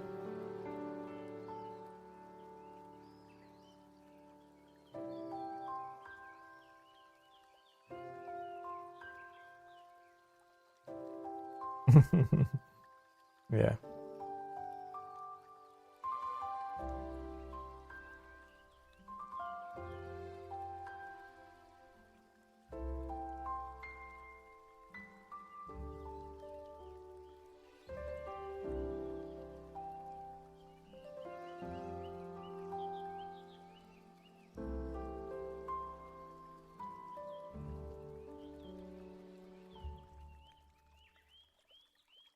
That's how Tyler watches sports stream.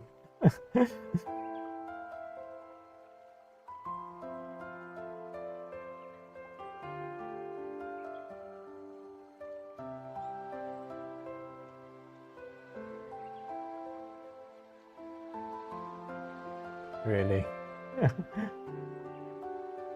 Are you talking about sports stream?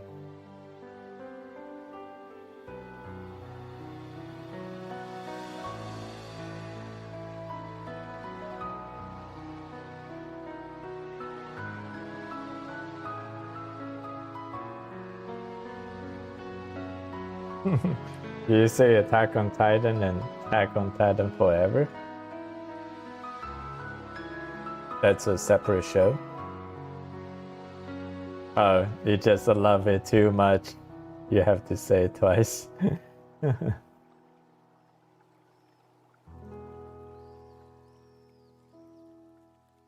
Gotcha. Never change. I like the first 3 seasons. And the first 3 seasons I really liked it. I think because initially it's a lot of suspense. Like you really don't know like what's going on. There's a lot of mysteries about like where about the mystery of the Titan. But I feel like after the secret is revealed, and so it's a little let down. I mean that's like one of the delivery that it wasn't it wasn't that satisfying to me.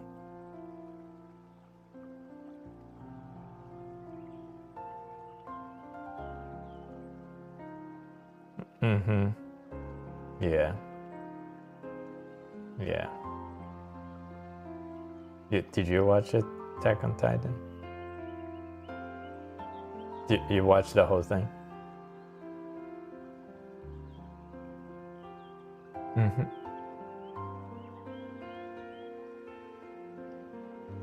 Yeah. I mean, I forced myself to finish watching season 4. Um, it was not satisfying.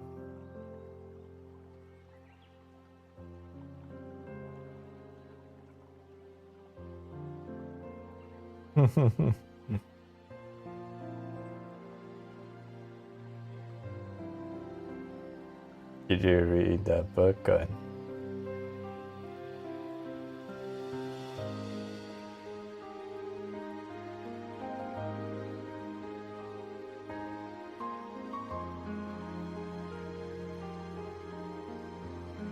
Yeah, we just did recently, like towards the second half of last year.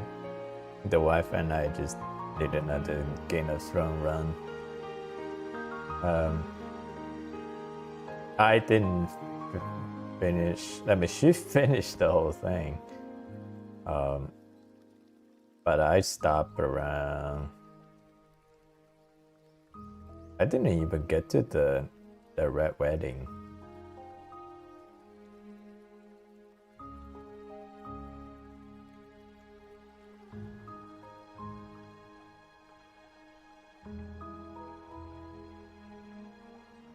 Yeah, I think like everyone loved the young wolf. He's just such a good character.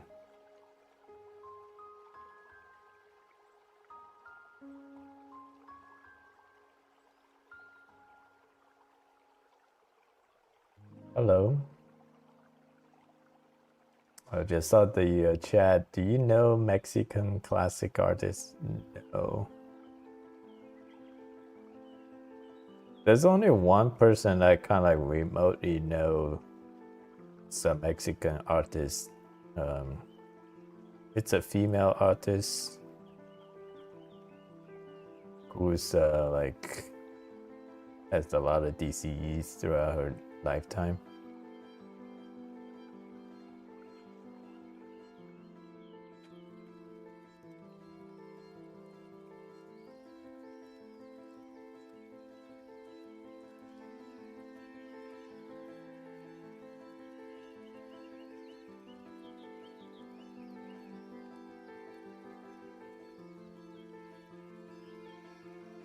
Do you know that artist's name?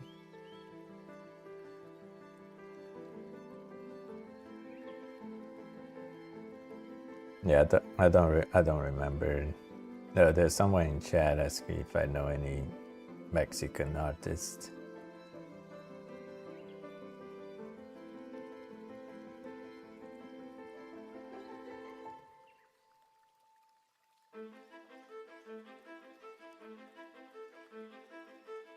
You sold.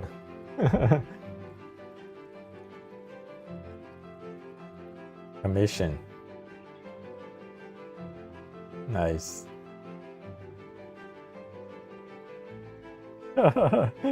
Yeah. That's a lot of work. That's a lot of work.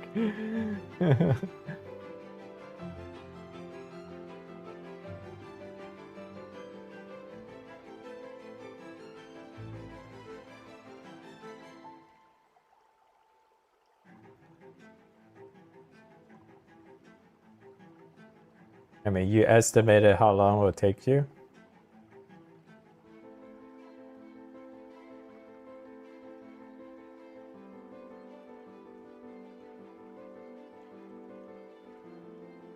Mm-hmm.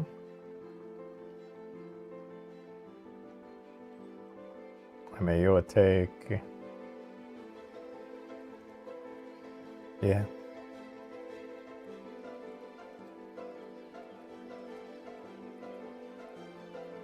Well, congrats, nevertheless.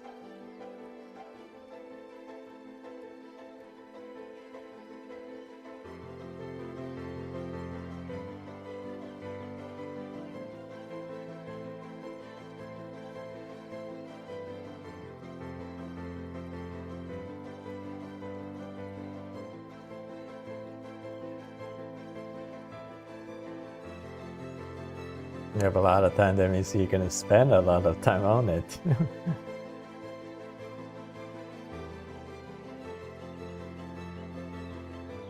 So to me, this is just me personally. I have nothing against what you do. I'd rather go figure out a way to earn money faster and then just not worry about commission. And I just draw whatever I want. Like say if I find a minimum job in the US,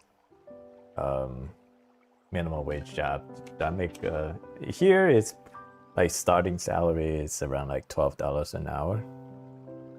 So basically, like I work a 3-hour shift, I will make that much money, and then the rest of the time I just draw whatever I want. That's me personally. That's how I think about it. That's why I don't do commission.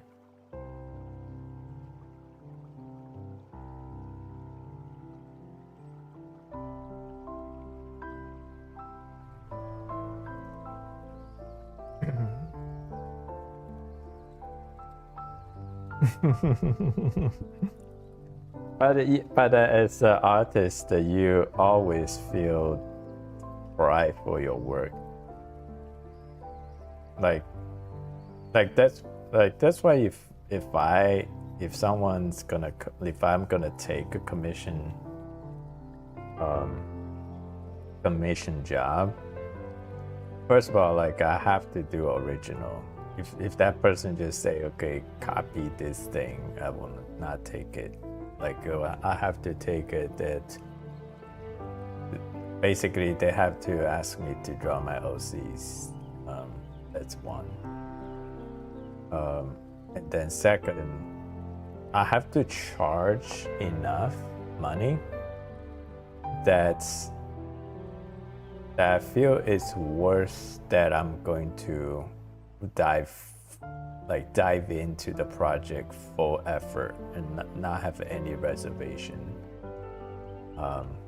And whatever the product that come out of it is gonna be the best thing I can do with the skill I have at the time.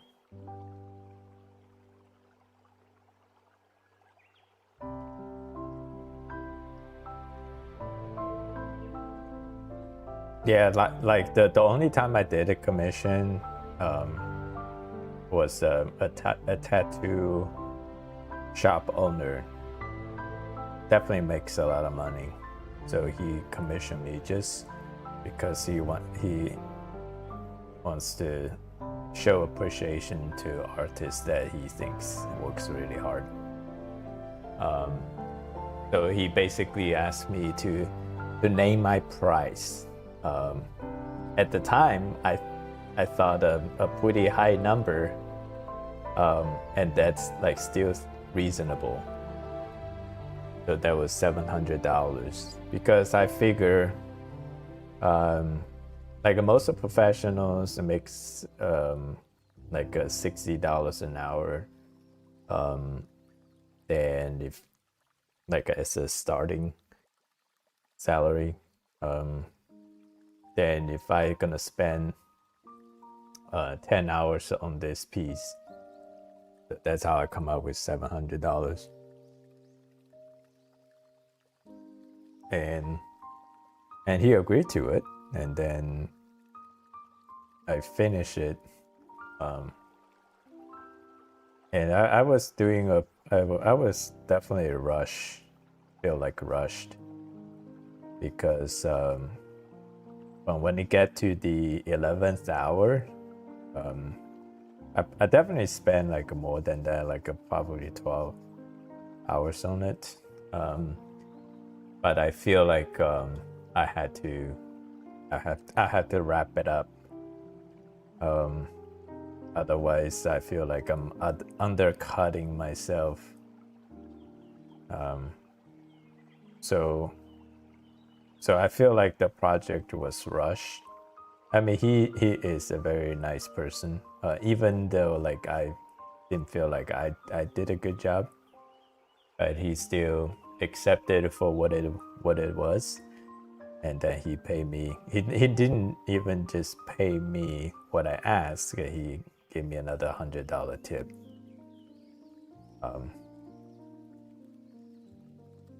So, but I just did not feel good at all about that experience. So I never did a commission again, because I wanted to charge enough money that I feel like I don't have to worry about that. Whatever that money amount is, I did not have to worry about, like, even if I spend more time on it. Like, say if it's like just a random number. Like, say if I say $4,000 to do a piece. Like, even if I'm spending like the next month on this piece, I would still feel satisfied, like because somebody appreciate my art enough, they think it's worth $4,000. So it does. So at that time, I would not think about like how much time I will spend on it. I'm going to give like every piece I got, every piece of me I got into this piece. So that's how I view commission. So I basically rather not do it until someone like who's really value my work, and they basically commission me to do because it's my work. Yeah, it's me, not because the work I do. Yeah. So I mean, you can only do that if this is not your breadwinner. Like if you're relying on this to put food on the table and pay your rent, then definitely you cannot afford to do that. And art in general, it is a very bad thing to like say if I lose my job tomorrow, I would not sell my art for cheap because I need to put food on the table. I'm going to do other jobs that actually makes real money, and then still keep art as a hobby.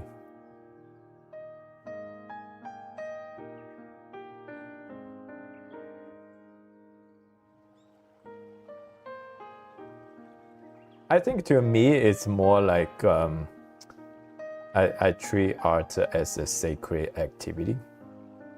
For me, it's like my sacred piece, and I don't want to taint it with commercial means.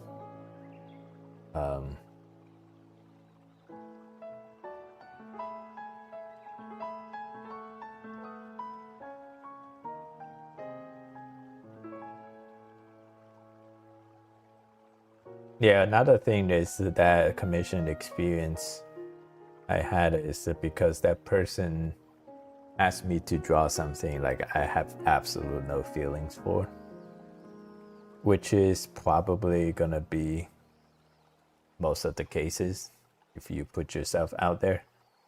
I mean, I already got a lot of requests just through YouTube.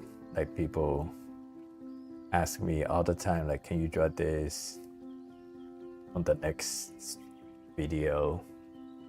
And everything they ask me, like, I looked it up and I just have absolute no feelings for.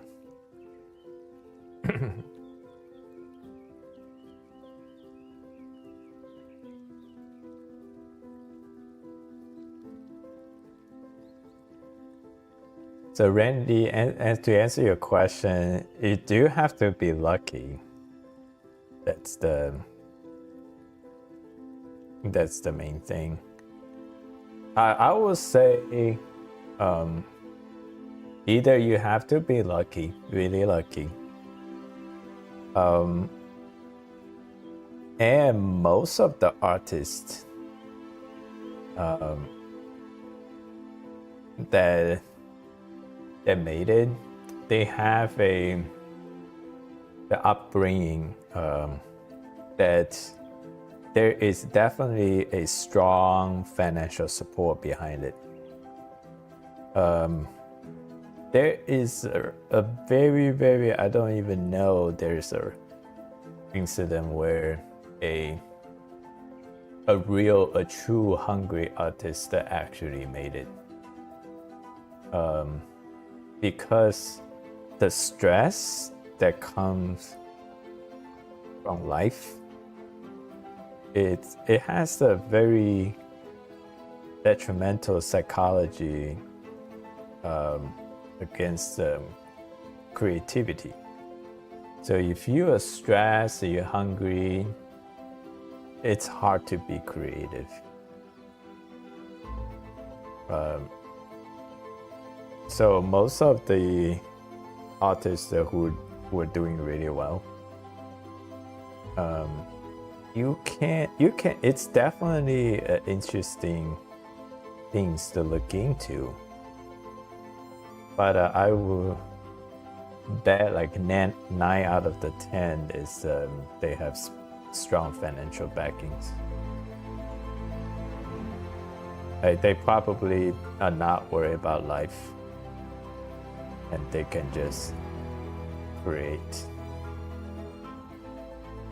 I mean, basically just like me right now. I'm not worried about life, and I can just create.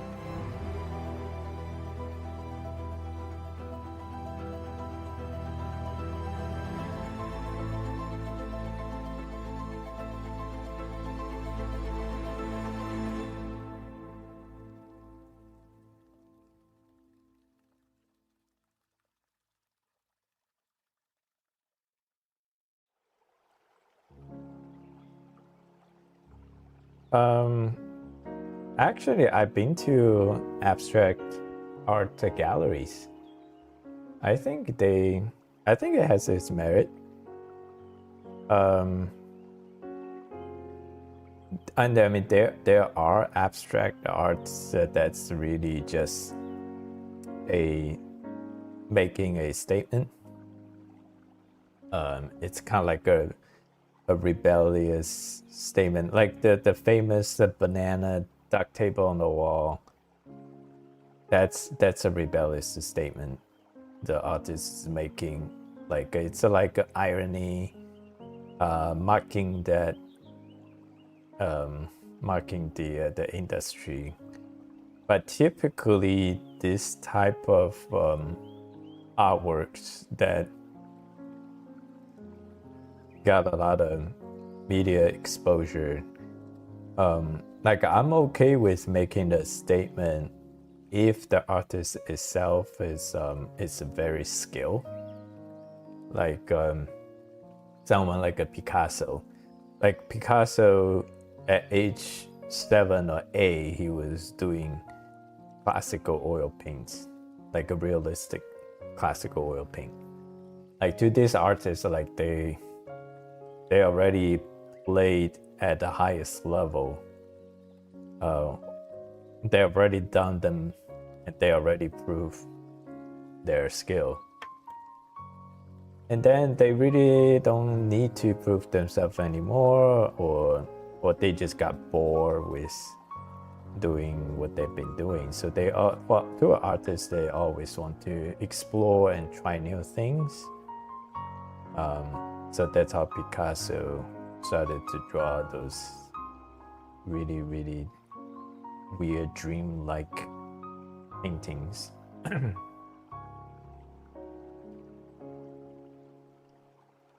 So like to those kind of abstract art, then like I don't have any psychological mental reservation against them. And then if you remove those barriers, and then you going to look at those art pieces for whatever it's worth, for its own merit, then you can appreciate it, even though like you have no idea what are you looking at, but there is some emotions that those art pieces will evoke out of you.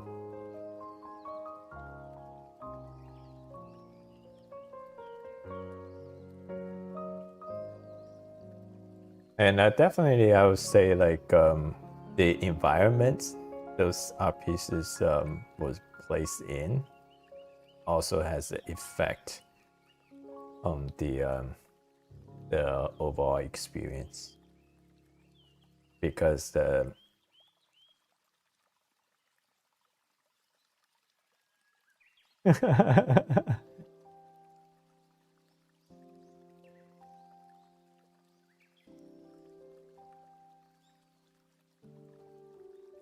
what kind of art?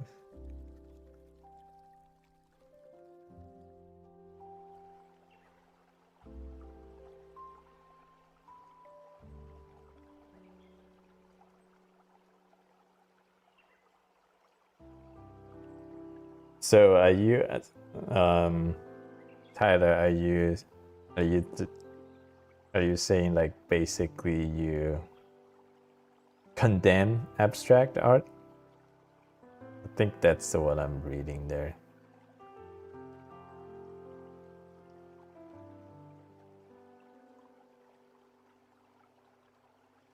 Oh, absolutely not. So the opposite of all. But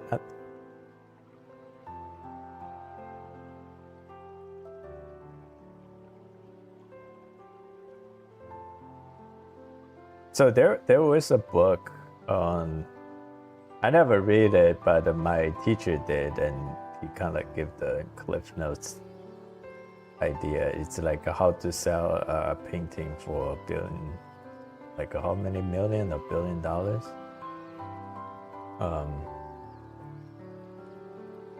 I don't know if you know that book.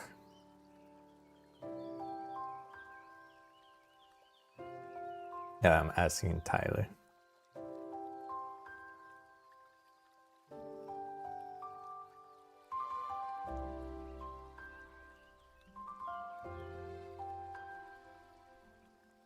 So essentially, my teacher stands on the value of art is that basically you just need someone with status,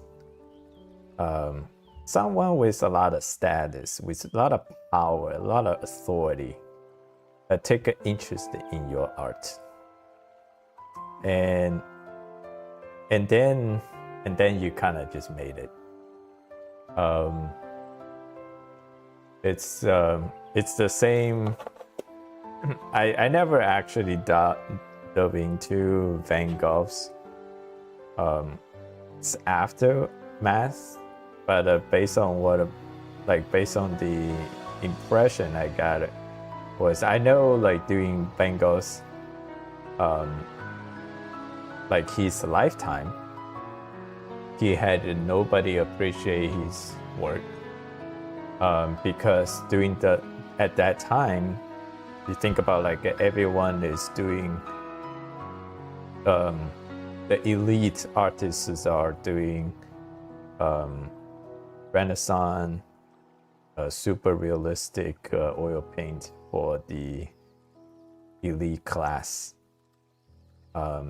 That's what's regarded as true art. And then you think about like what Van Gogh is doing. He's like going to the field and do landscape drawings, and his portrait drawings, paintings are definitely not considered good, or even people consider them as garbage at that time. And throughout his lifetime, he never sold a single piece of artwork.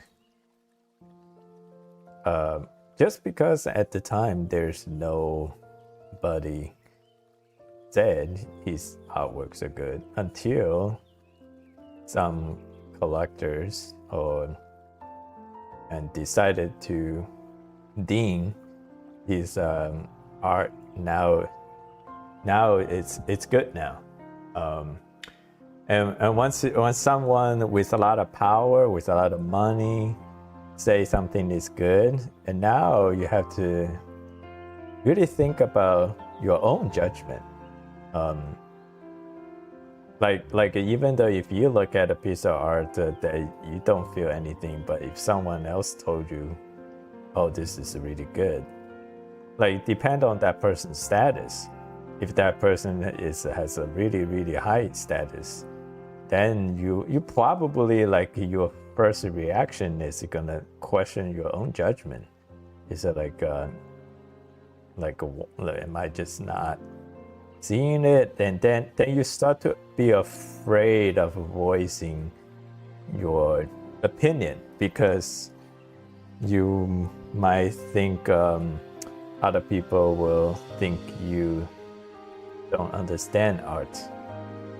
So it's kind of like in this industry, it's basically whoever has power, whoever is in the position of authority, will definitely has a lot more influence to say whether art is good or bad.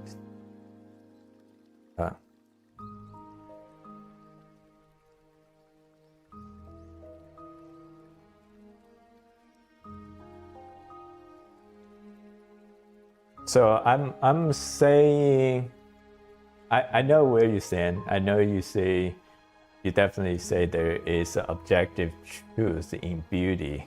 Yeah. But I still think that there is a strong element. I'm not saying things in black and white, but there is a strong element that basically the ultimate, because like I can give you another example. So my dad in China, he's an antique collector, and he pretty much is the better half of his life is spending in collecting antiques, and he's proud of himself that amongst his collector friends, he has one of the better eyes, because in China there are so many fake antiques, and there are antiques fakes that's like indistinguishable, and there are pieces that is still up to dispute until whoever the committee of the antique association come out and say this is real, and then that item will immediately go from, if it's a fake, it's like almost worthless, but if it's real, it's like over tens of millions of dollars. And it was only identified because that person says so. And it doesn't matter what others' opinions are. if you sit in that position, yeah, you can have 100 experts and pros come out and say different opinion, but the ultimate saying is whoever that ultimate authority. Like there's no democracy. Is yeah. Go ahead.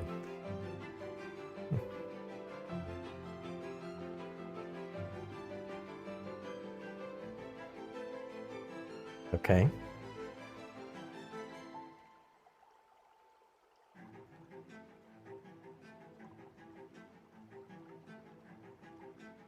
Um,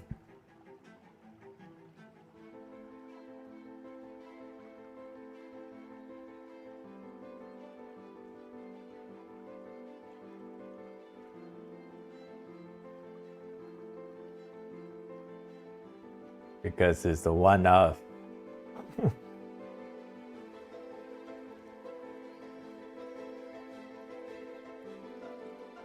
And I would actually argue the model made stuff as a decorator definitely looks better in many objective. But yeah, yeah.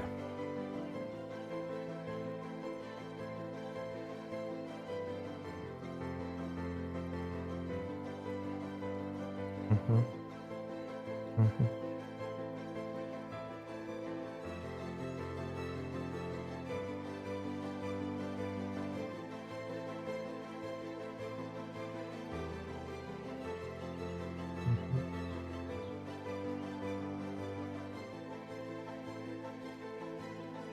Yeah.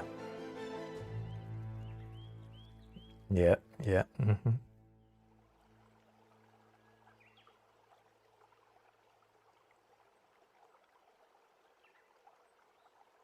Mm-hmm.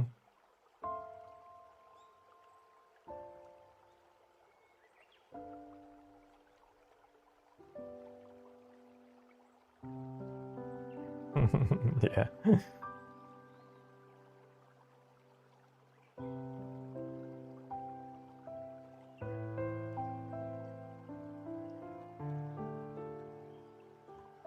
But why though? Why like who's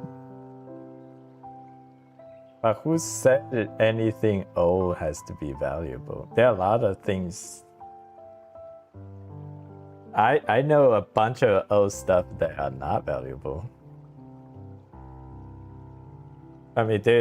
There are yeah.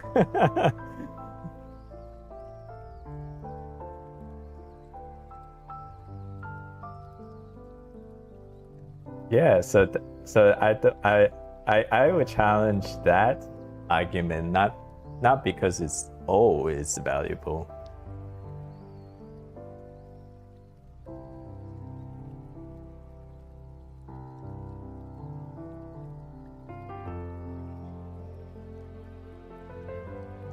But even in the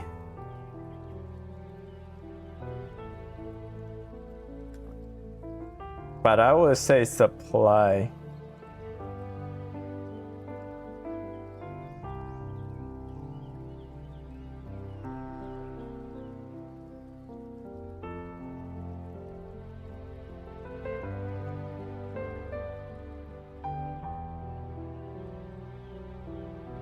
Like one thing is the collectors, they want the art to be expensive.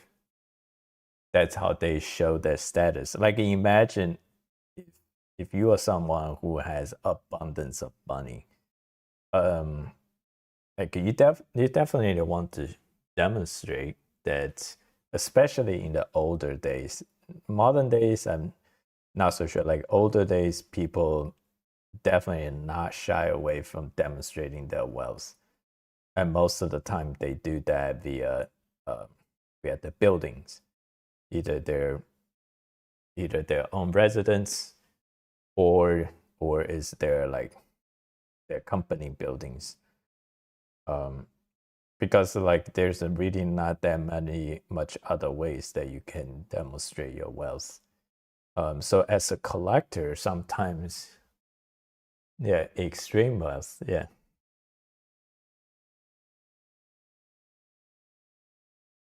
every time they what?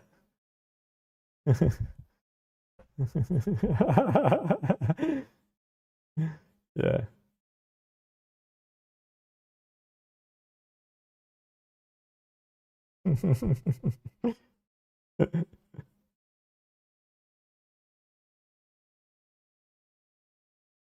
I don't even wear watch.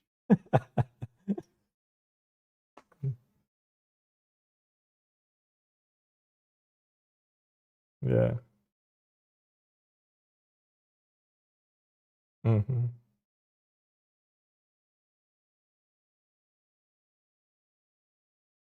Yeah.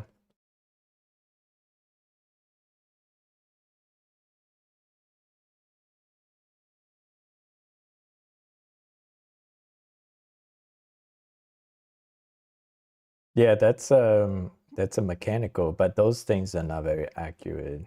Like after a certain time period, you have to compare your watch to adjust to the real time again. Because I like as a kid, I bought my mom a watch like that. Um, Basically the the the, the plus is that it's a mechanical watch where the movement of your wrist basically powers the watch. Then the downside is that it's definitely much less accurate than digital watch. So maybe like once a week you have to adjust that watch to the real time.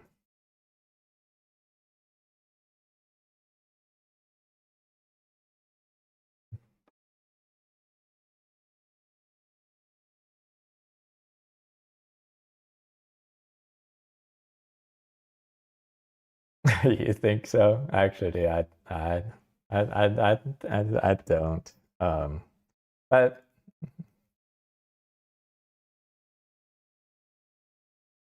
yeah, I mean, I feel fine. It's basically I'm just relax and enjoy the moment. The art is just a byproduct. Um, mhm,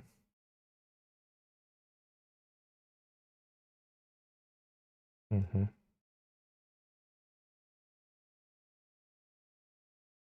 yeah. Mhm,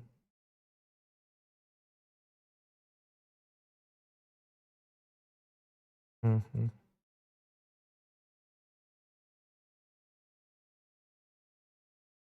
mhm,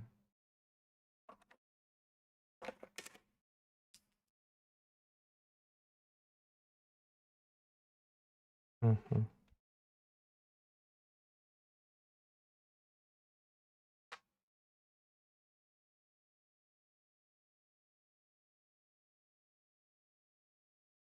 mhm.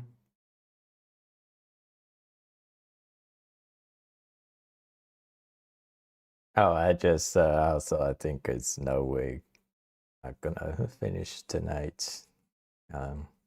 But it's fine. So, what was the occasion that you were in the bar?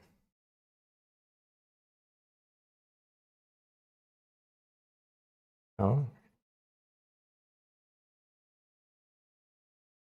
awesome.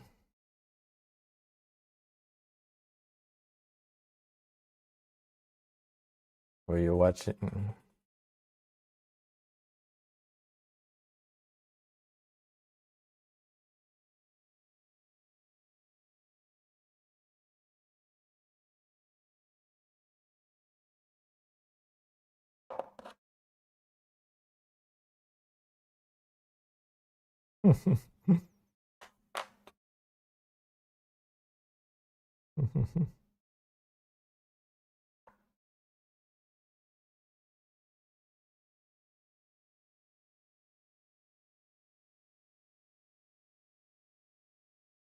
Oh, you wear earbud like doing work, soon.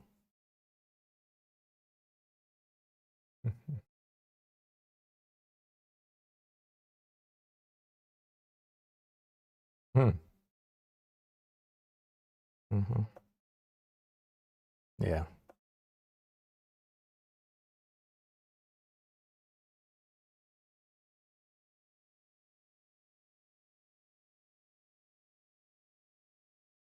Mm-hmm.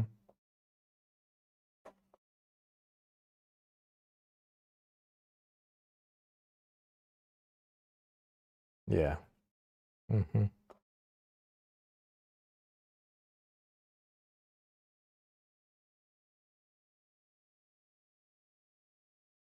Mm-hmm.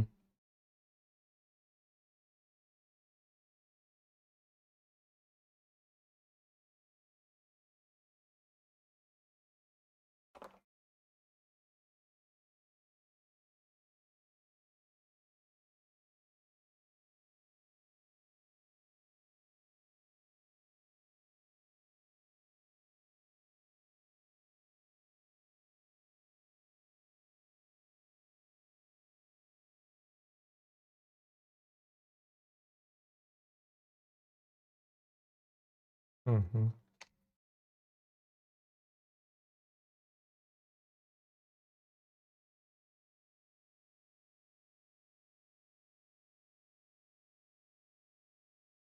So when the product is not working well, you think it's you mainly think it's your fault.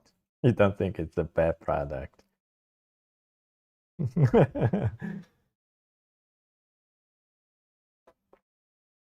Yeah. Mm-hmm.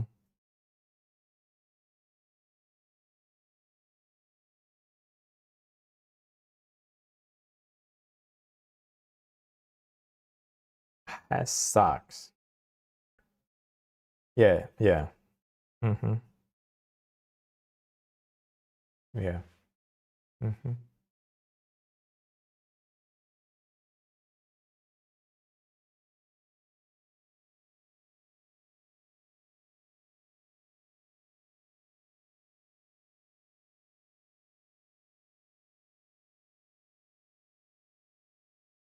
Mm-hmm. Mm-hmm.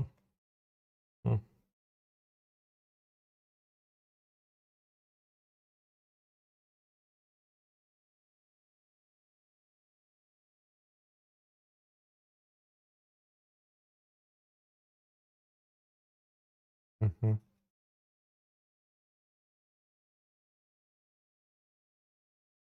Yeah.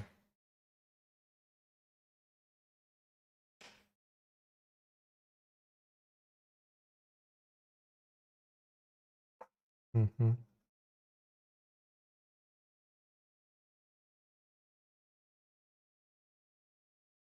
Mm-hmm.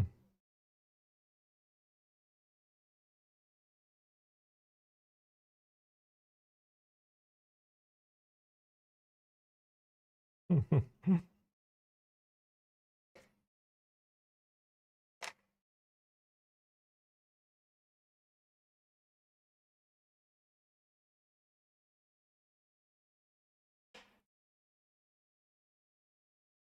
Yeah. Mm-hmm.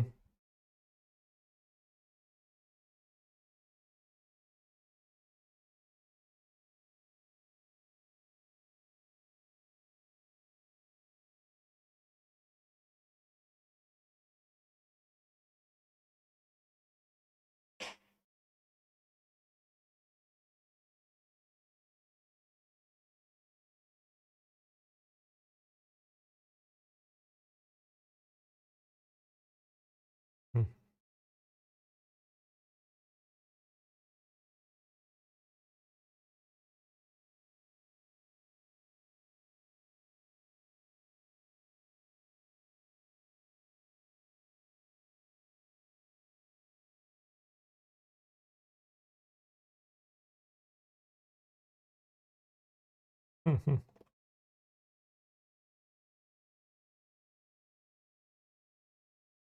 Yeah.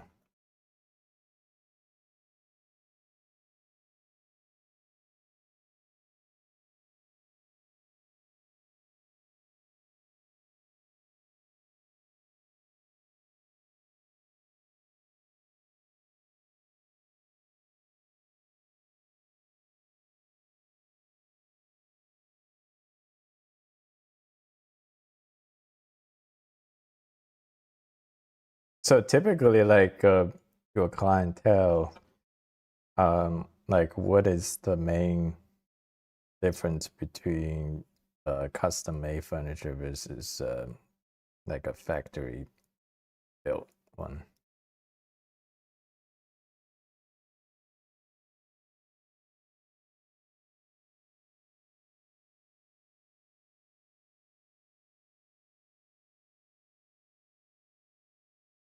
Mm-hmm.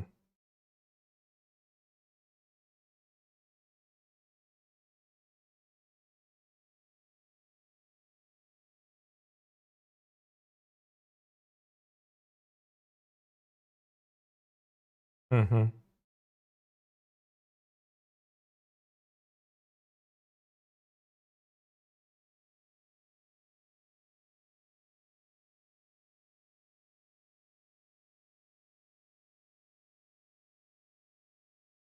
Yeah.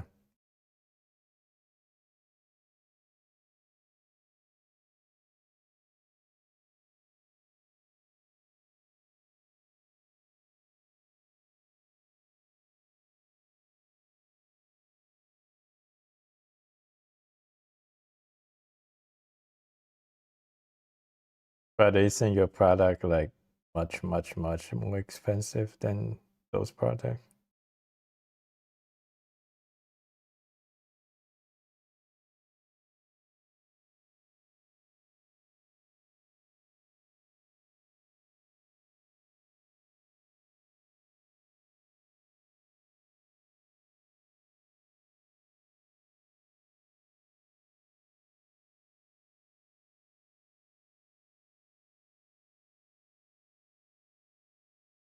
Well, if it's the same price, that's a no-brainer. I mean, I will buy as many as I can from you because my experience of custom-made furniture is definitely super, like a magnitude different price than like say if like a same amount of furniture that is factory made probably sell for hundreds of dollars. If you need a carpenter to make the same product, it's going to cost thousands of dollars. Um, even though it's about they look about the same. Um,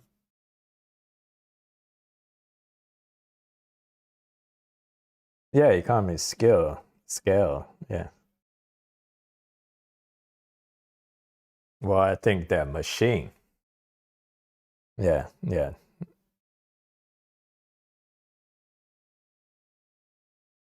yeah. Sampling. Yeah. Mm-hmm. Mm-hmm. Yeah. Yeah.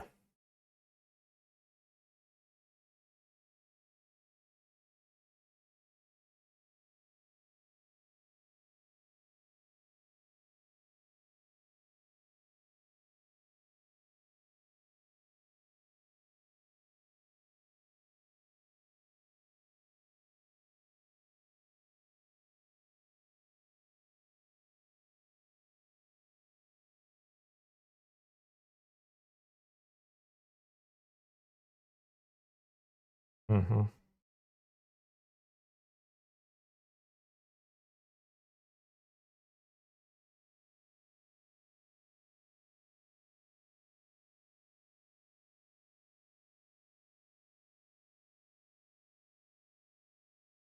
Mm-hmm. Like I definitely got many different quotes on different things around the house. Um, and usually the ones that are specialized in the trade, like for instance, a custom build out in the walk-in closet. Um, basically, like nowadays there are different companies that do they build out your closet. Um,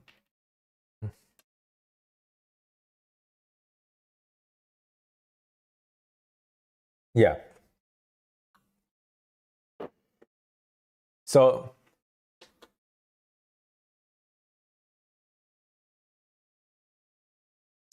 I mean, we spend not close to that. So $10,000 was the quote that I got from carpenters, who's obviously the carpenters, and they usually work for us. They say like, okay, when we build your closet, I mean, we're going to hand pick every piece of wood. So every piece of wood is a high quality wood. Um, yeah, everything's custom, everything's handmade, but I mean, it's gonna cost like $12,000. And then I got a quote from a company who specializes in this, and it only took them half day to build out the closet, because they it's still custom and it looks really nice. Obviously, like if you actually go into it, I mean, it's probably particle board wood, or like the material is probably laminate. But like if you just put clothing on it, I mean, we've been using for years, and like it doesn't, it's just for the look, and you don't need it that durable. So if it's fun, yeah. Hmm. Yeah.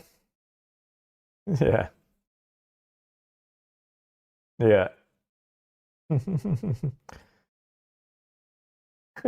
Yeah.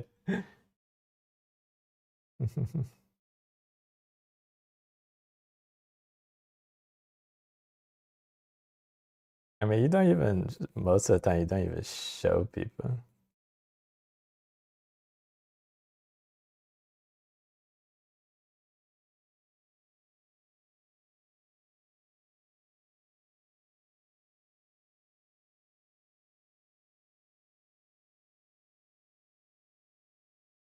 Mhm.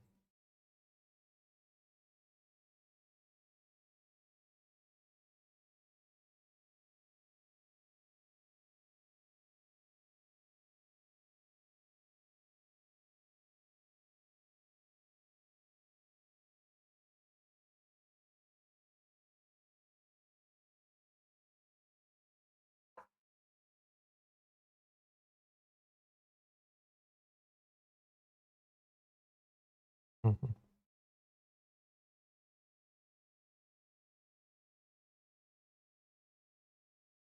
Yeah. Mhm.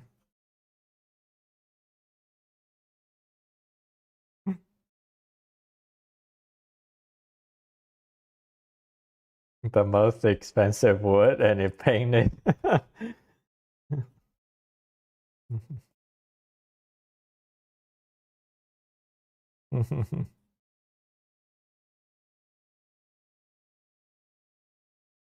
Yeah.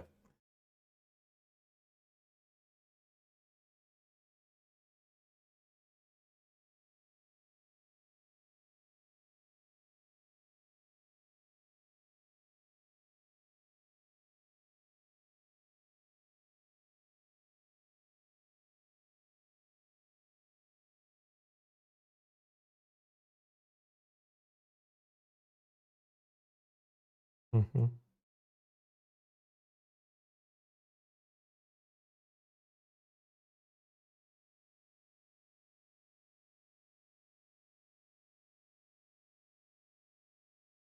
Mhm.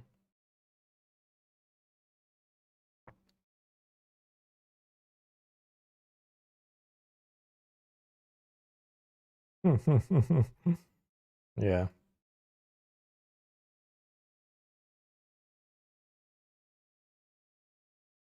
So I can tell you this. It's a different subject.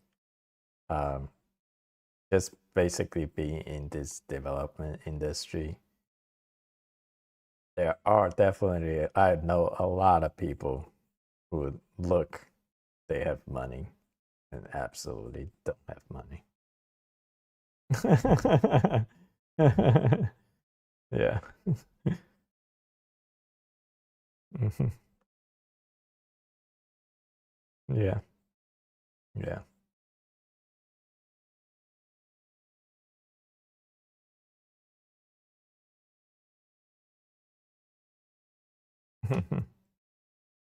Mm-hmm.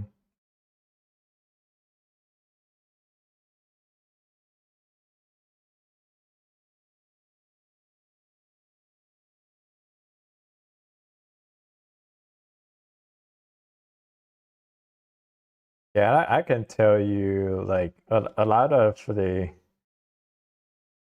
it doesn't display, then also I mean to those people, um I mean making money is really just playing a game. I mean they can buy whatever they want. So that's not it doesn't like I mean it's I mean it probably sounds a little bad, but it doesn't take a ridiculous amount of money to basically you are at the place where you can pretty much buy whatever you want. And then after that, money is really just a game. Like you making money, you don't want to lose to people. So and money is really just like the keeping a score, like who's winning more than others. Um, so that's kind of like the a lot of the mindset that the real wealthy people have, because I mean they don't really need to they don't need more money, right?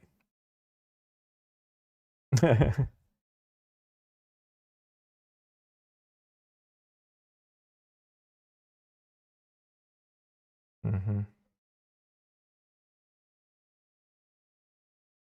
It's a public company. Yeah. Mm-hmm. Nice. Mm-hmm.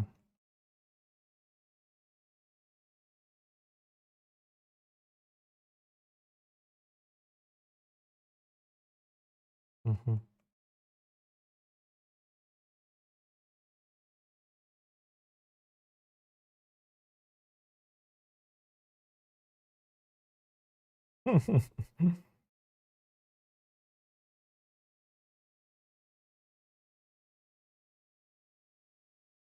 Up, Kara. Yeah.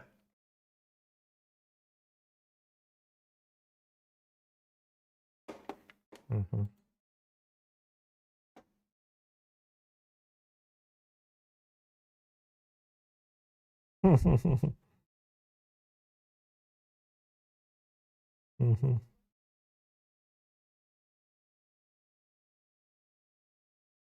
Mm-hmm. Yeah.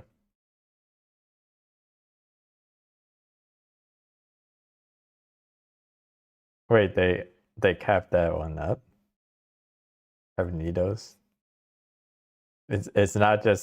It's not just like the open like a grand opening theme that then yeah.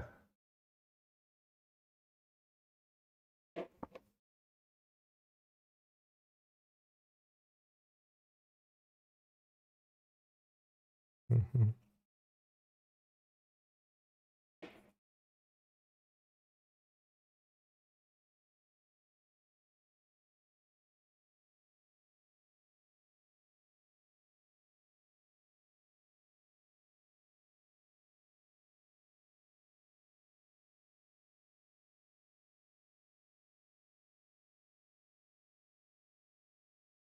What's up, Shinoman drawing? Hi.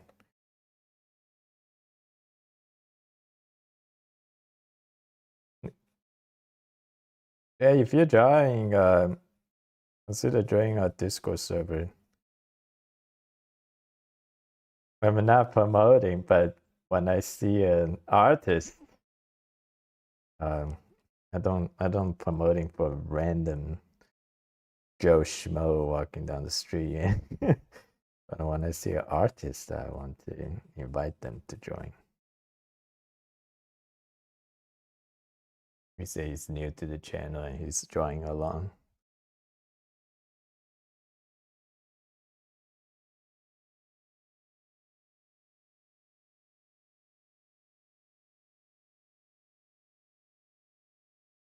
So how's your new year so far? Just back to the same old routine? Good.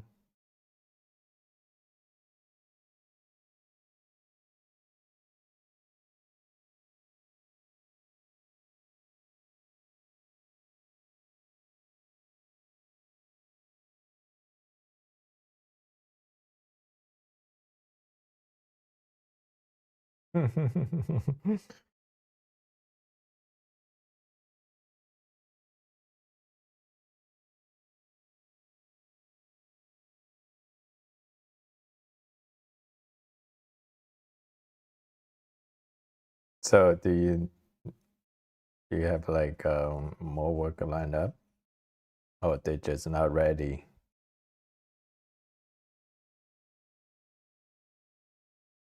Yeah.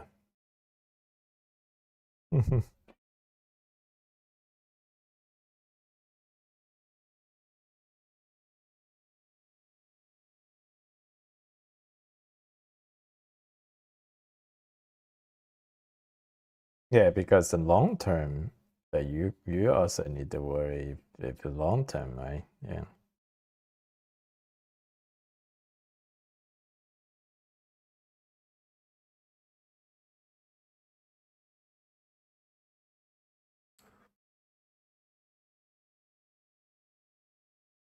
Mm-hmm. Mm-hmm.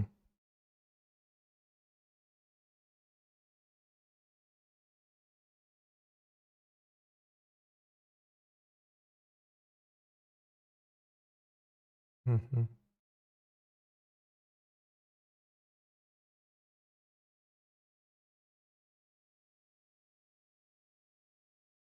Is that GC you work for like a company, or just like a person?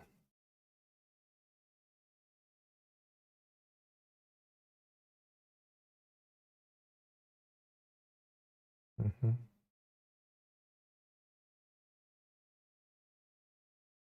Yeah.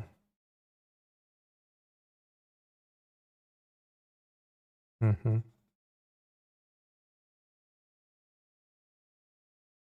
Yeah.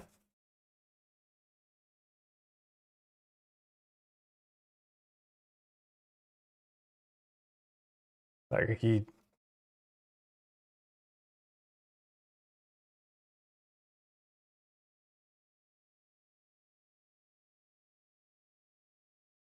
but he doesn't do it personally, right? He just have the guys do it.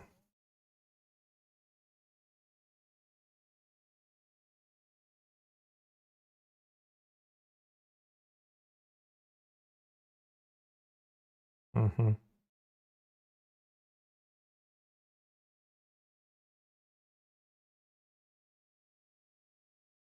That's a GC, the original on there. Yeah. Mm-hmm.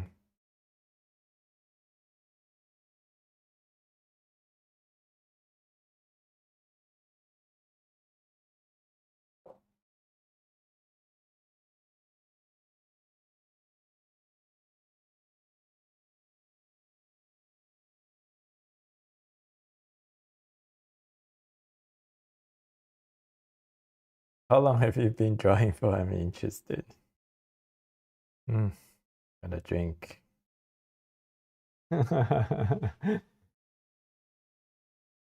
I've been drawing all my life. That's the real answer. A more technical answer is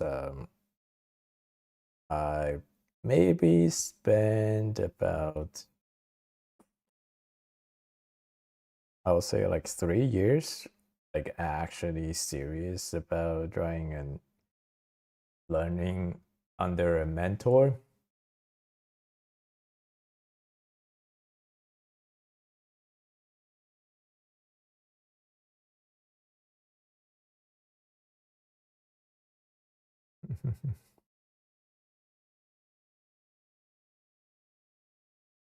Yeah, consider joining our Discord.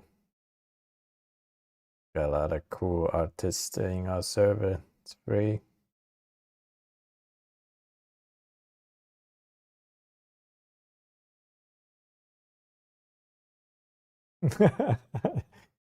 Yeah.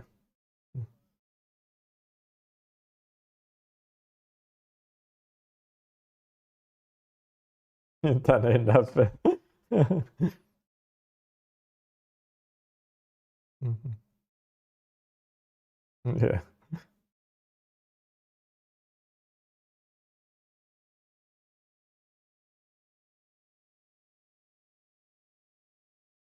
Yeah, I think that's most people's experience.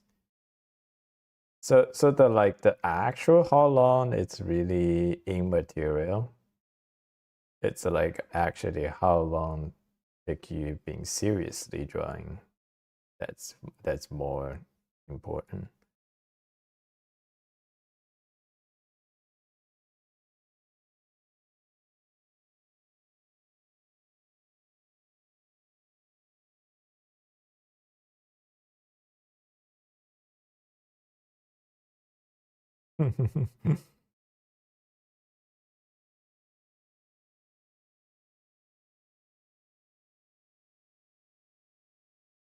Hmm.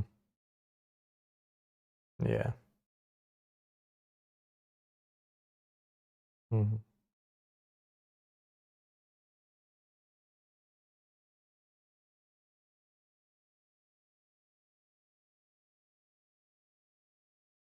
Thought it was going to be.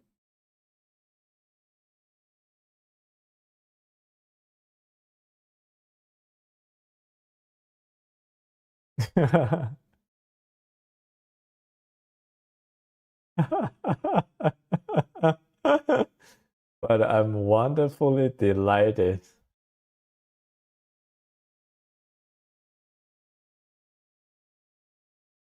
I mean, there's no doubt about that. It was a cute girl with nice feminine assets. That's their advantage.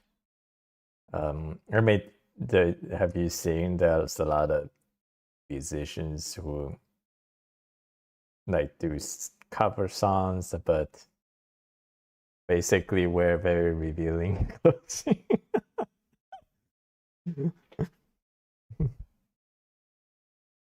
So there was one time I was doom scrolling and I saw there was I mean you heard K-pop Demon Hunter, right? I know you probably haven't seen it yet. Yeah, so yeah, there was a girl singing the cover. I mean, I think the song was. I mean, her singing was good, but I mean, basically, she was just showing her rack. Um, and I went into the comment, and they would say like 10% was the song, 10% was the singing, 80% was something else.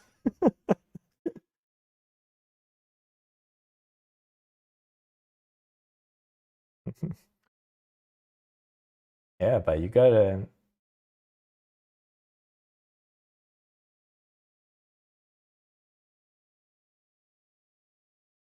No, yes, that's what everyone comes to see. uh, I don't blame you guys.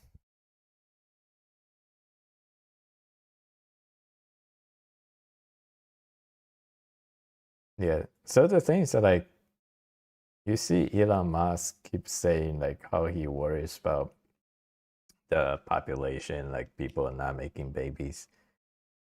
But then he keeps coming up with this all this digital waifus things. So Circle Lane, yeah.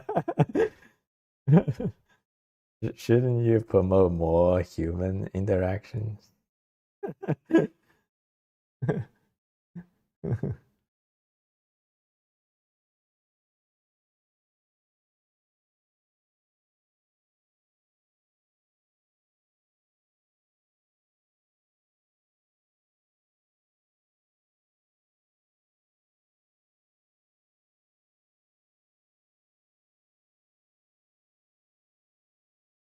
Hmm.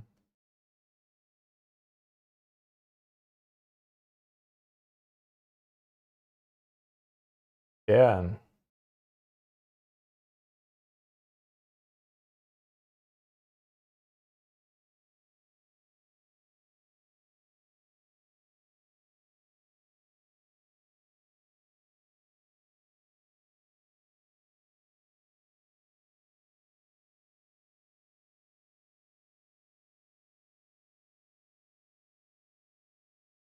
Mm-hmm. Mm-hmm.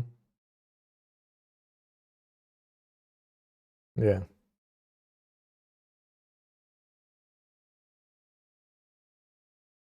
Yeah.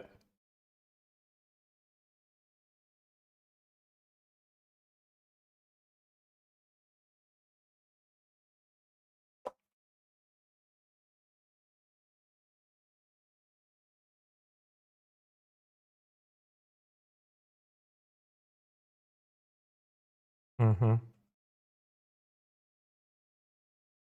Yeah. Mm-hmm. Yeah. Yeah.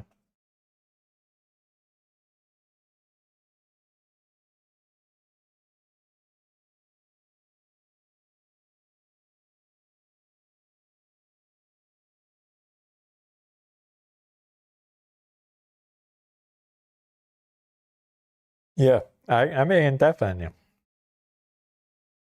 Three now. Yeah. I mean my brother is in that boat. So we kinda understand. Um but then the window is closing soon for him. Yeah, my brother says no kid and he doesn't want to have kid. I personally I think he probably would like to have kids, but his wife is being saying no kids for the longest time. Yeah, because I mean my brother loves my kids, so I don't see how he would not like kids.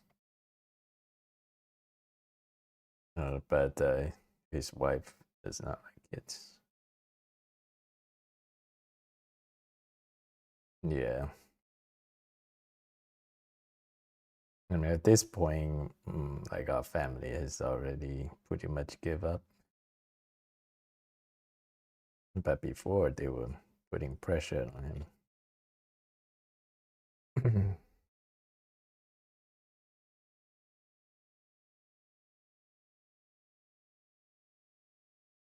But have you like read books or listened to podcasts talking about topics on generations?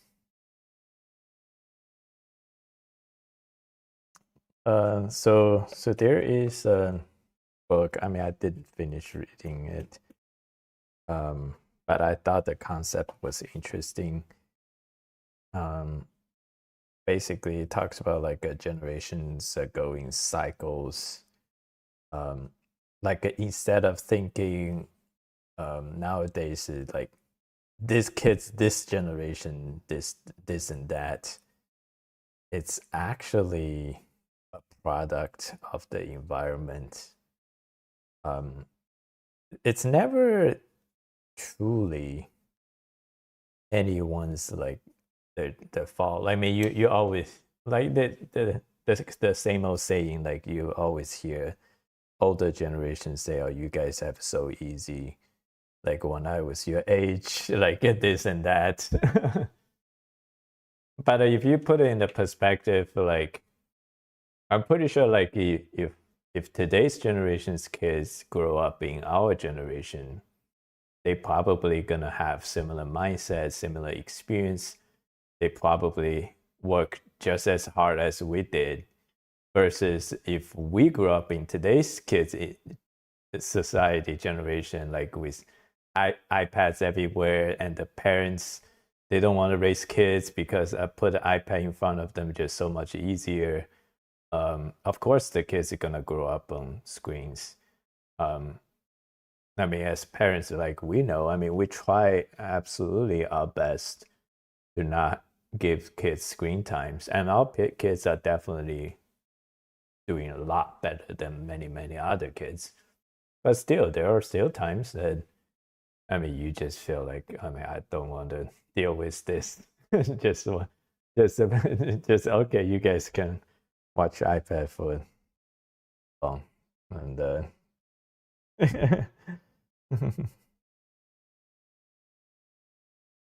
Mm-hmm. Mm-hmm. Yeah. Yeah.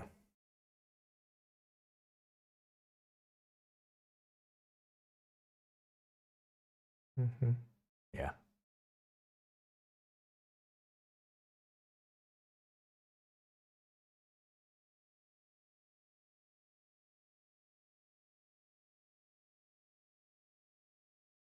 DVD. Yeah.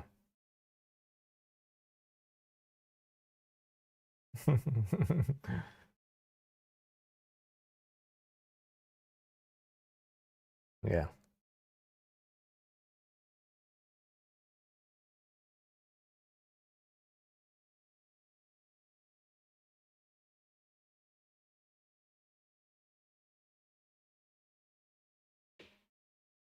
Mm-hmm.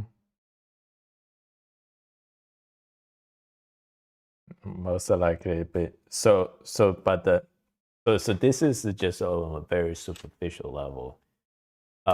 So the big theory idea is that no, not me. I say theory and theory comma. Um, so basically, it talks about so you have the war generation. So you have like World War II, or World War I, World War II. So basically, you think about the generation that fought in those world wars. Um, so who actually fought the wars? So it's gonna be like people in the 20s and 30s that went to the front line, fought those wars, and then at that time you have people in the 50s, 40, 50, 60s, senior leaderships. They were leading the wars, but um, they didn't actually go to the front line and fight those wars. Then after the war's over, you think about those people came back from the front line, and then they come to the um, normal civilization, and when they raise kids, like what kind of like a mindset they have, they probably think like war is the most horrible things, and like few kids like grow up in this peaceful society that basically I bled and sweat for.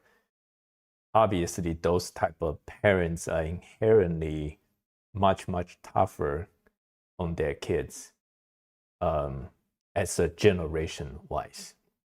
And then you think about those kids was raised under those war veterans, and like what kind of mindset they had. They, and in theory they say, okay, so that's kind of like the quiet generation, where because they are mostly overshadowed by war heroes, and they grew up in the peacetime.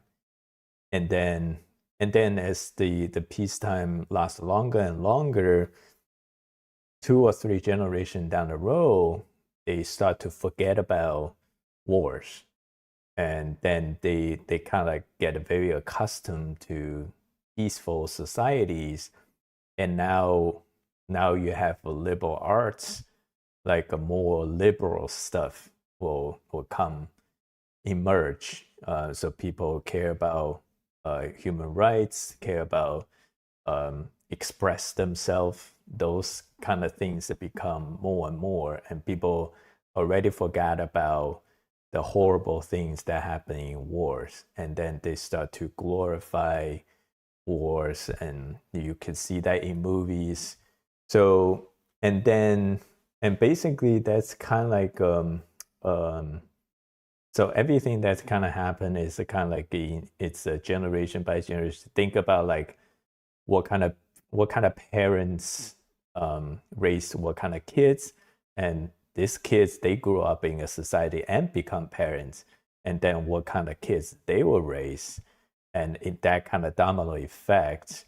So I think inevitably you will get a society that's become softer and softer and softer, and until there is another war that come along. Yeah. Hmm.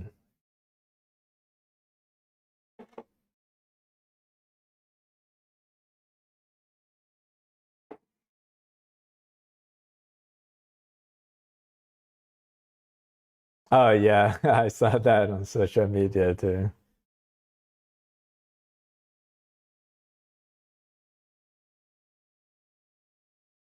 Mm-hmm. Yeah.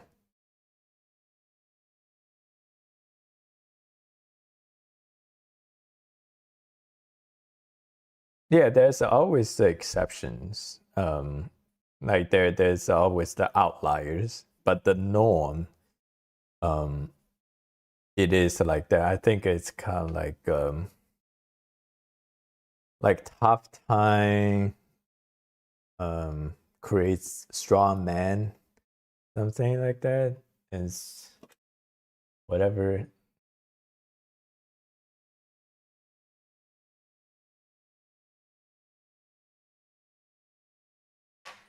Yeah, yeah, they will come.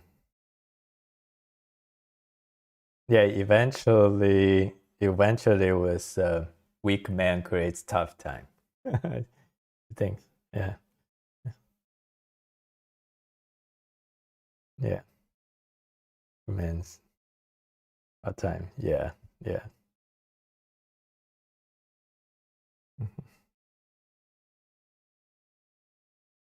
Mm-hmm.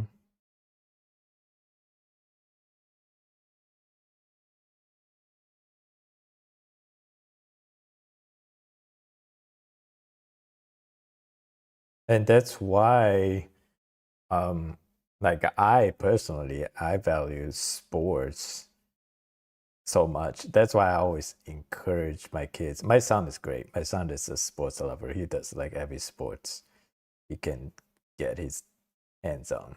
But my daughter, my daughter is a non-sports person. Um, but I, yeah, she's a musician and artist. Um, but I still encourage her to try sports. Just because the sports is the only thing during peacetime that will somewhat get you closer to a combat environment or competitive environment.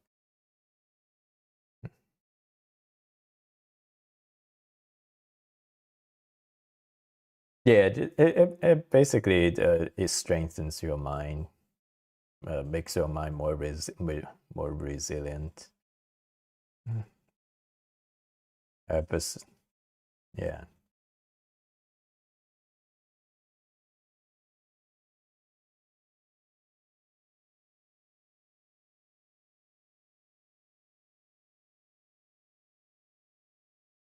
Mhm, mhm.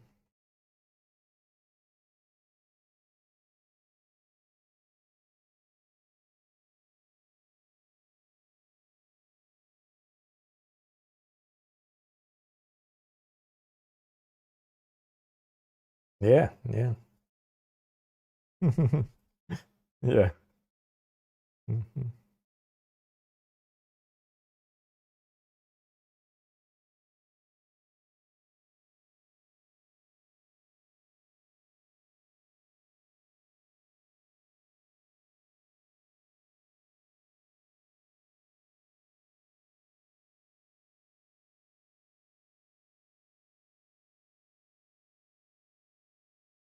mhm, mhm, mhm.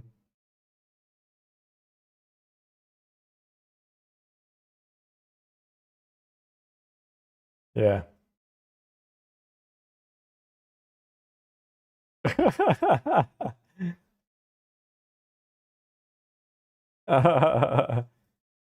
So, Rack, are you still around?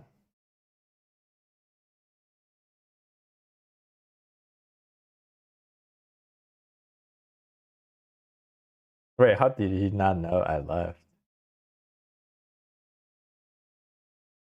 Oh, to tell you. uh, mhm. Yeah,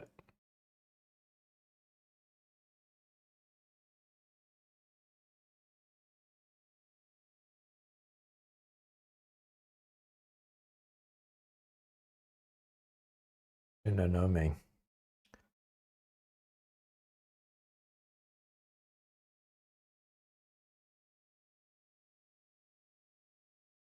Wait. Oh, wow, nice. Nice, Shinonome. That was very good. Awesome. Actually, I wish I could draw that style that quick.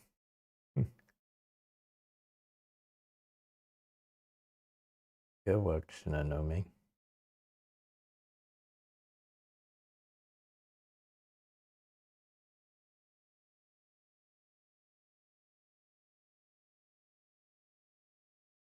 Where you from, Shinonome?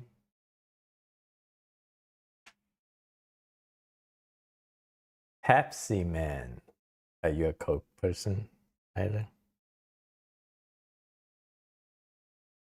Yeah, yeah, I think so.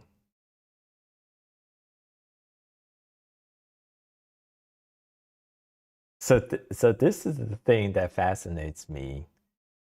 That Coke lover always condemn on Pepsi products. I haven't really meet a Pepsi person that feels 2001.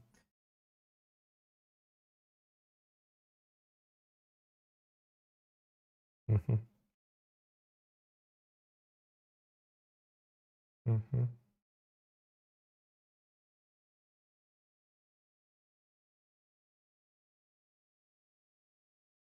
No.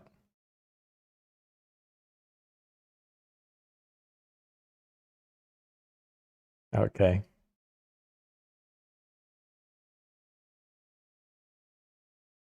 Mm-hmm.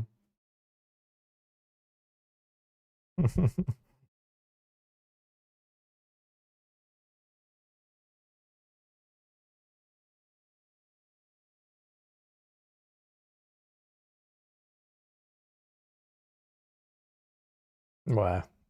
Hmm. That's serious, son.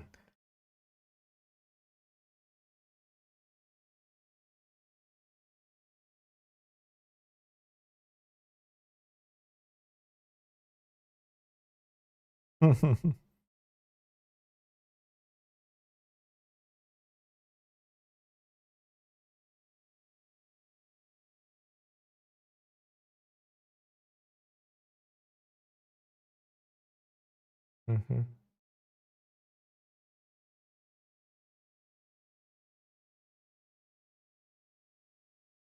Really? So you think Pepsi is garbage water? Yeah.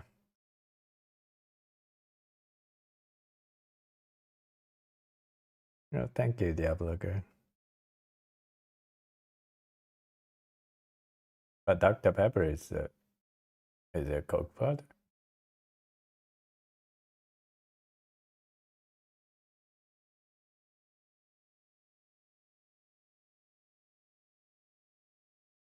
Mm-hmm. Yeah. Mm-hmm.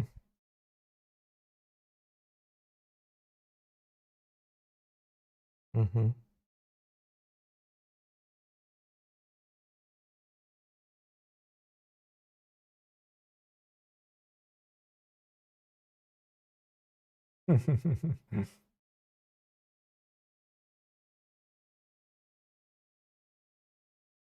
Where is the what man Mountain Dew what about 7 Up?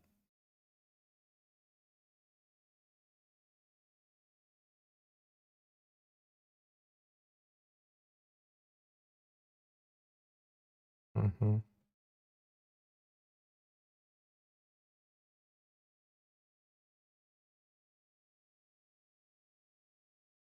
But Mountain Dew before Pepsi. No, after Pepsi.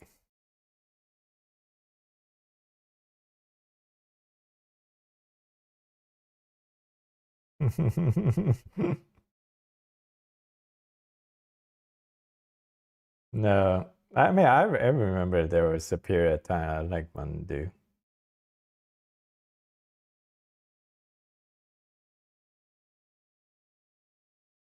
No.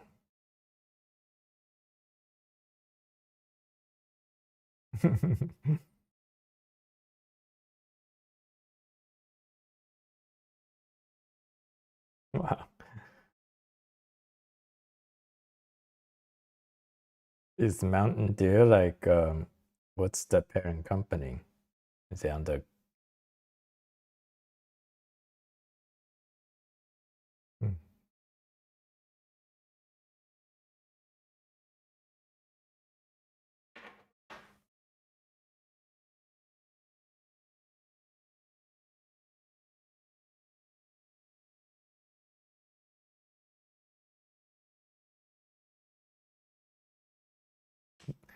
Yeah, but a girl loves Mountain Dew.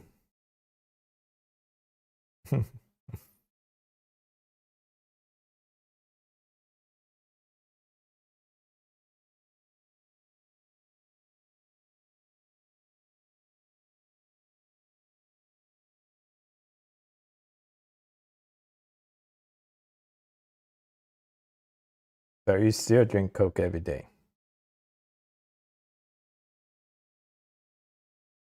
Hmm.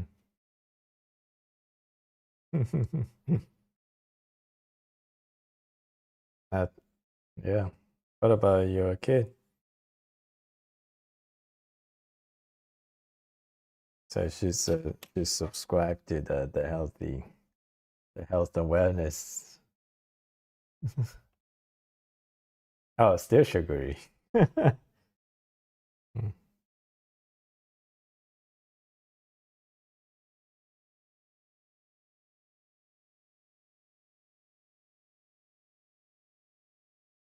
mhm,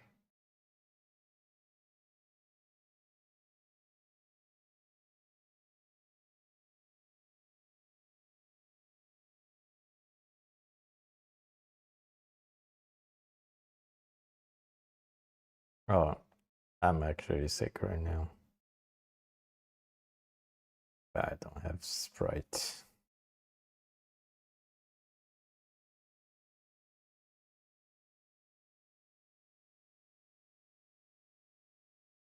Mhm,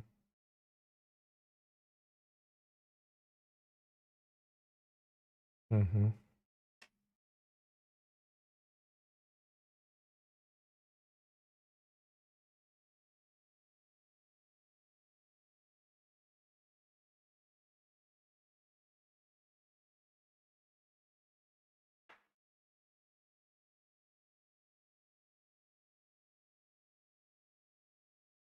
mhm. Never tried that. Hi, CJ. Wow, just realized. So that's a creative way to say CJ. Are you the Discord CJ?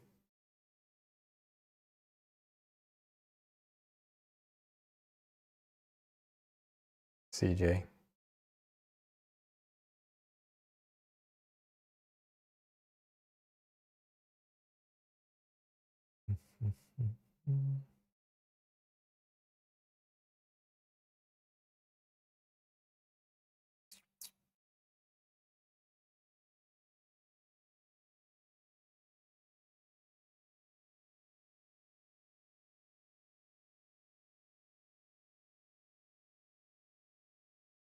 Wait, it's 12:21.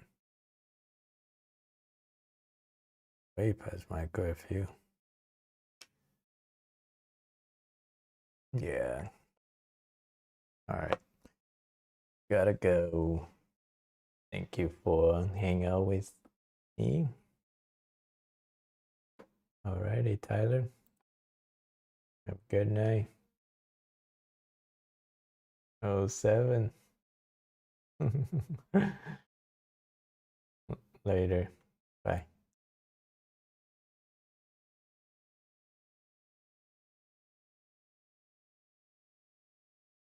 I gotta answer this. How long I've been drawing? A real technical answer is all my life, but seriously, drawing training, maybe add together 3 years. Okay. Hope that answers your question. Bye.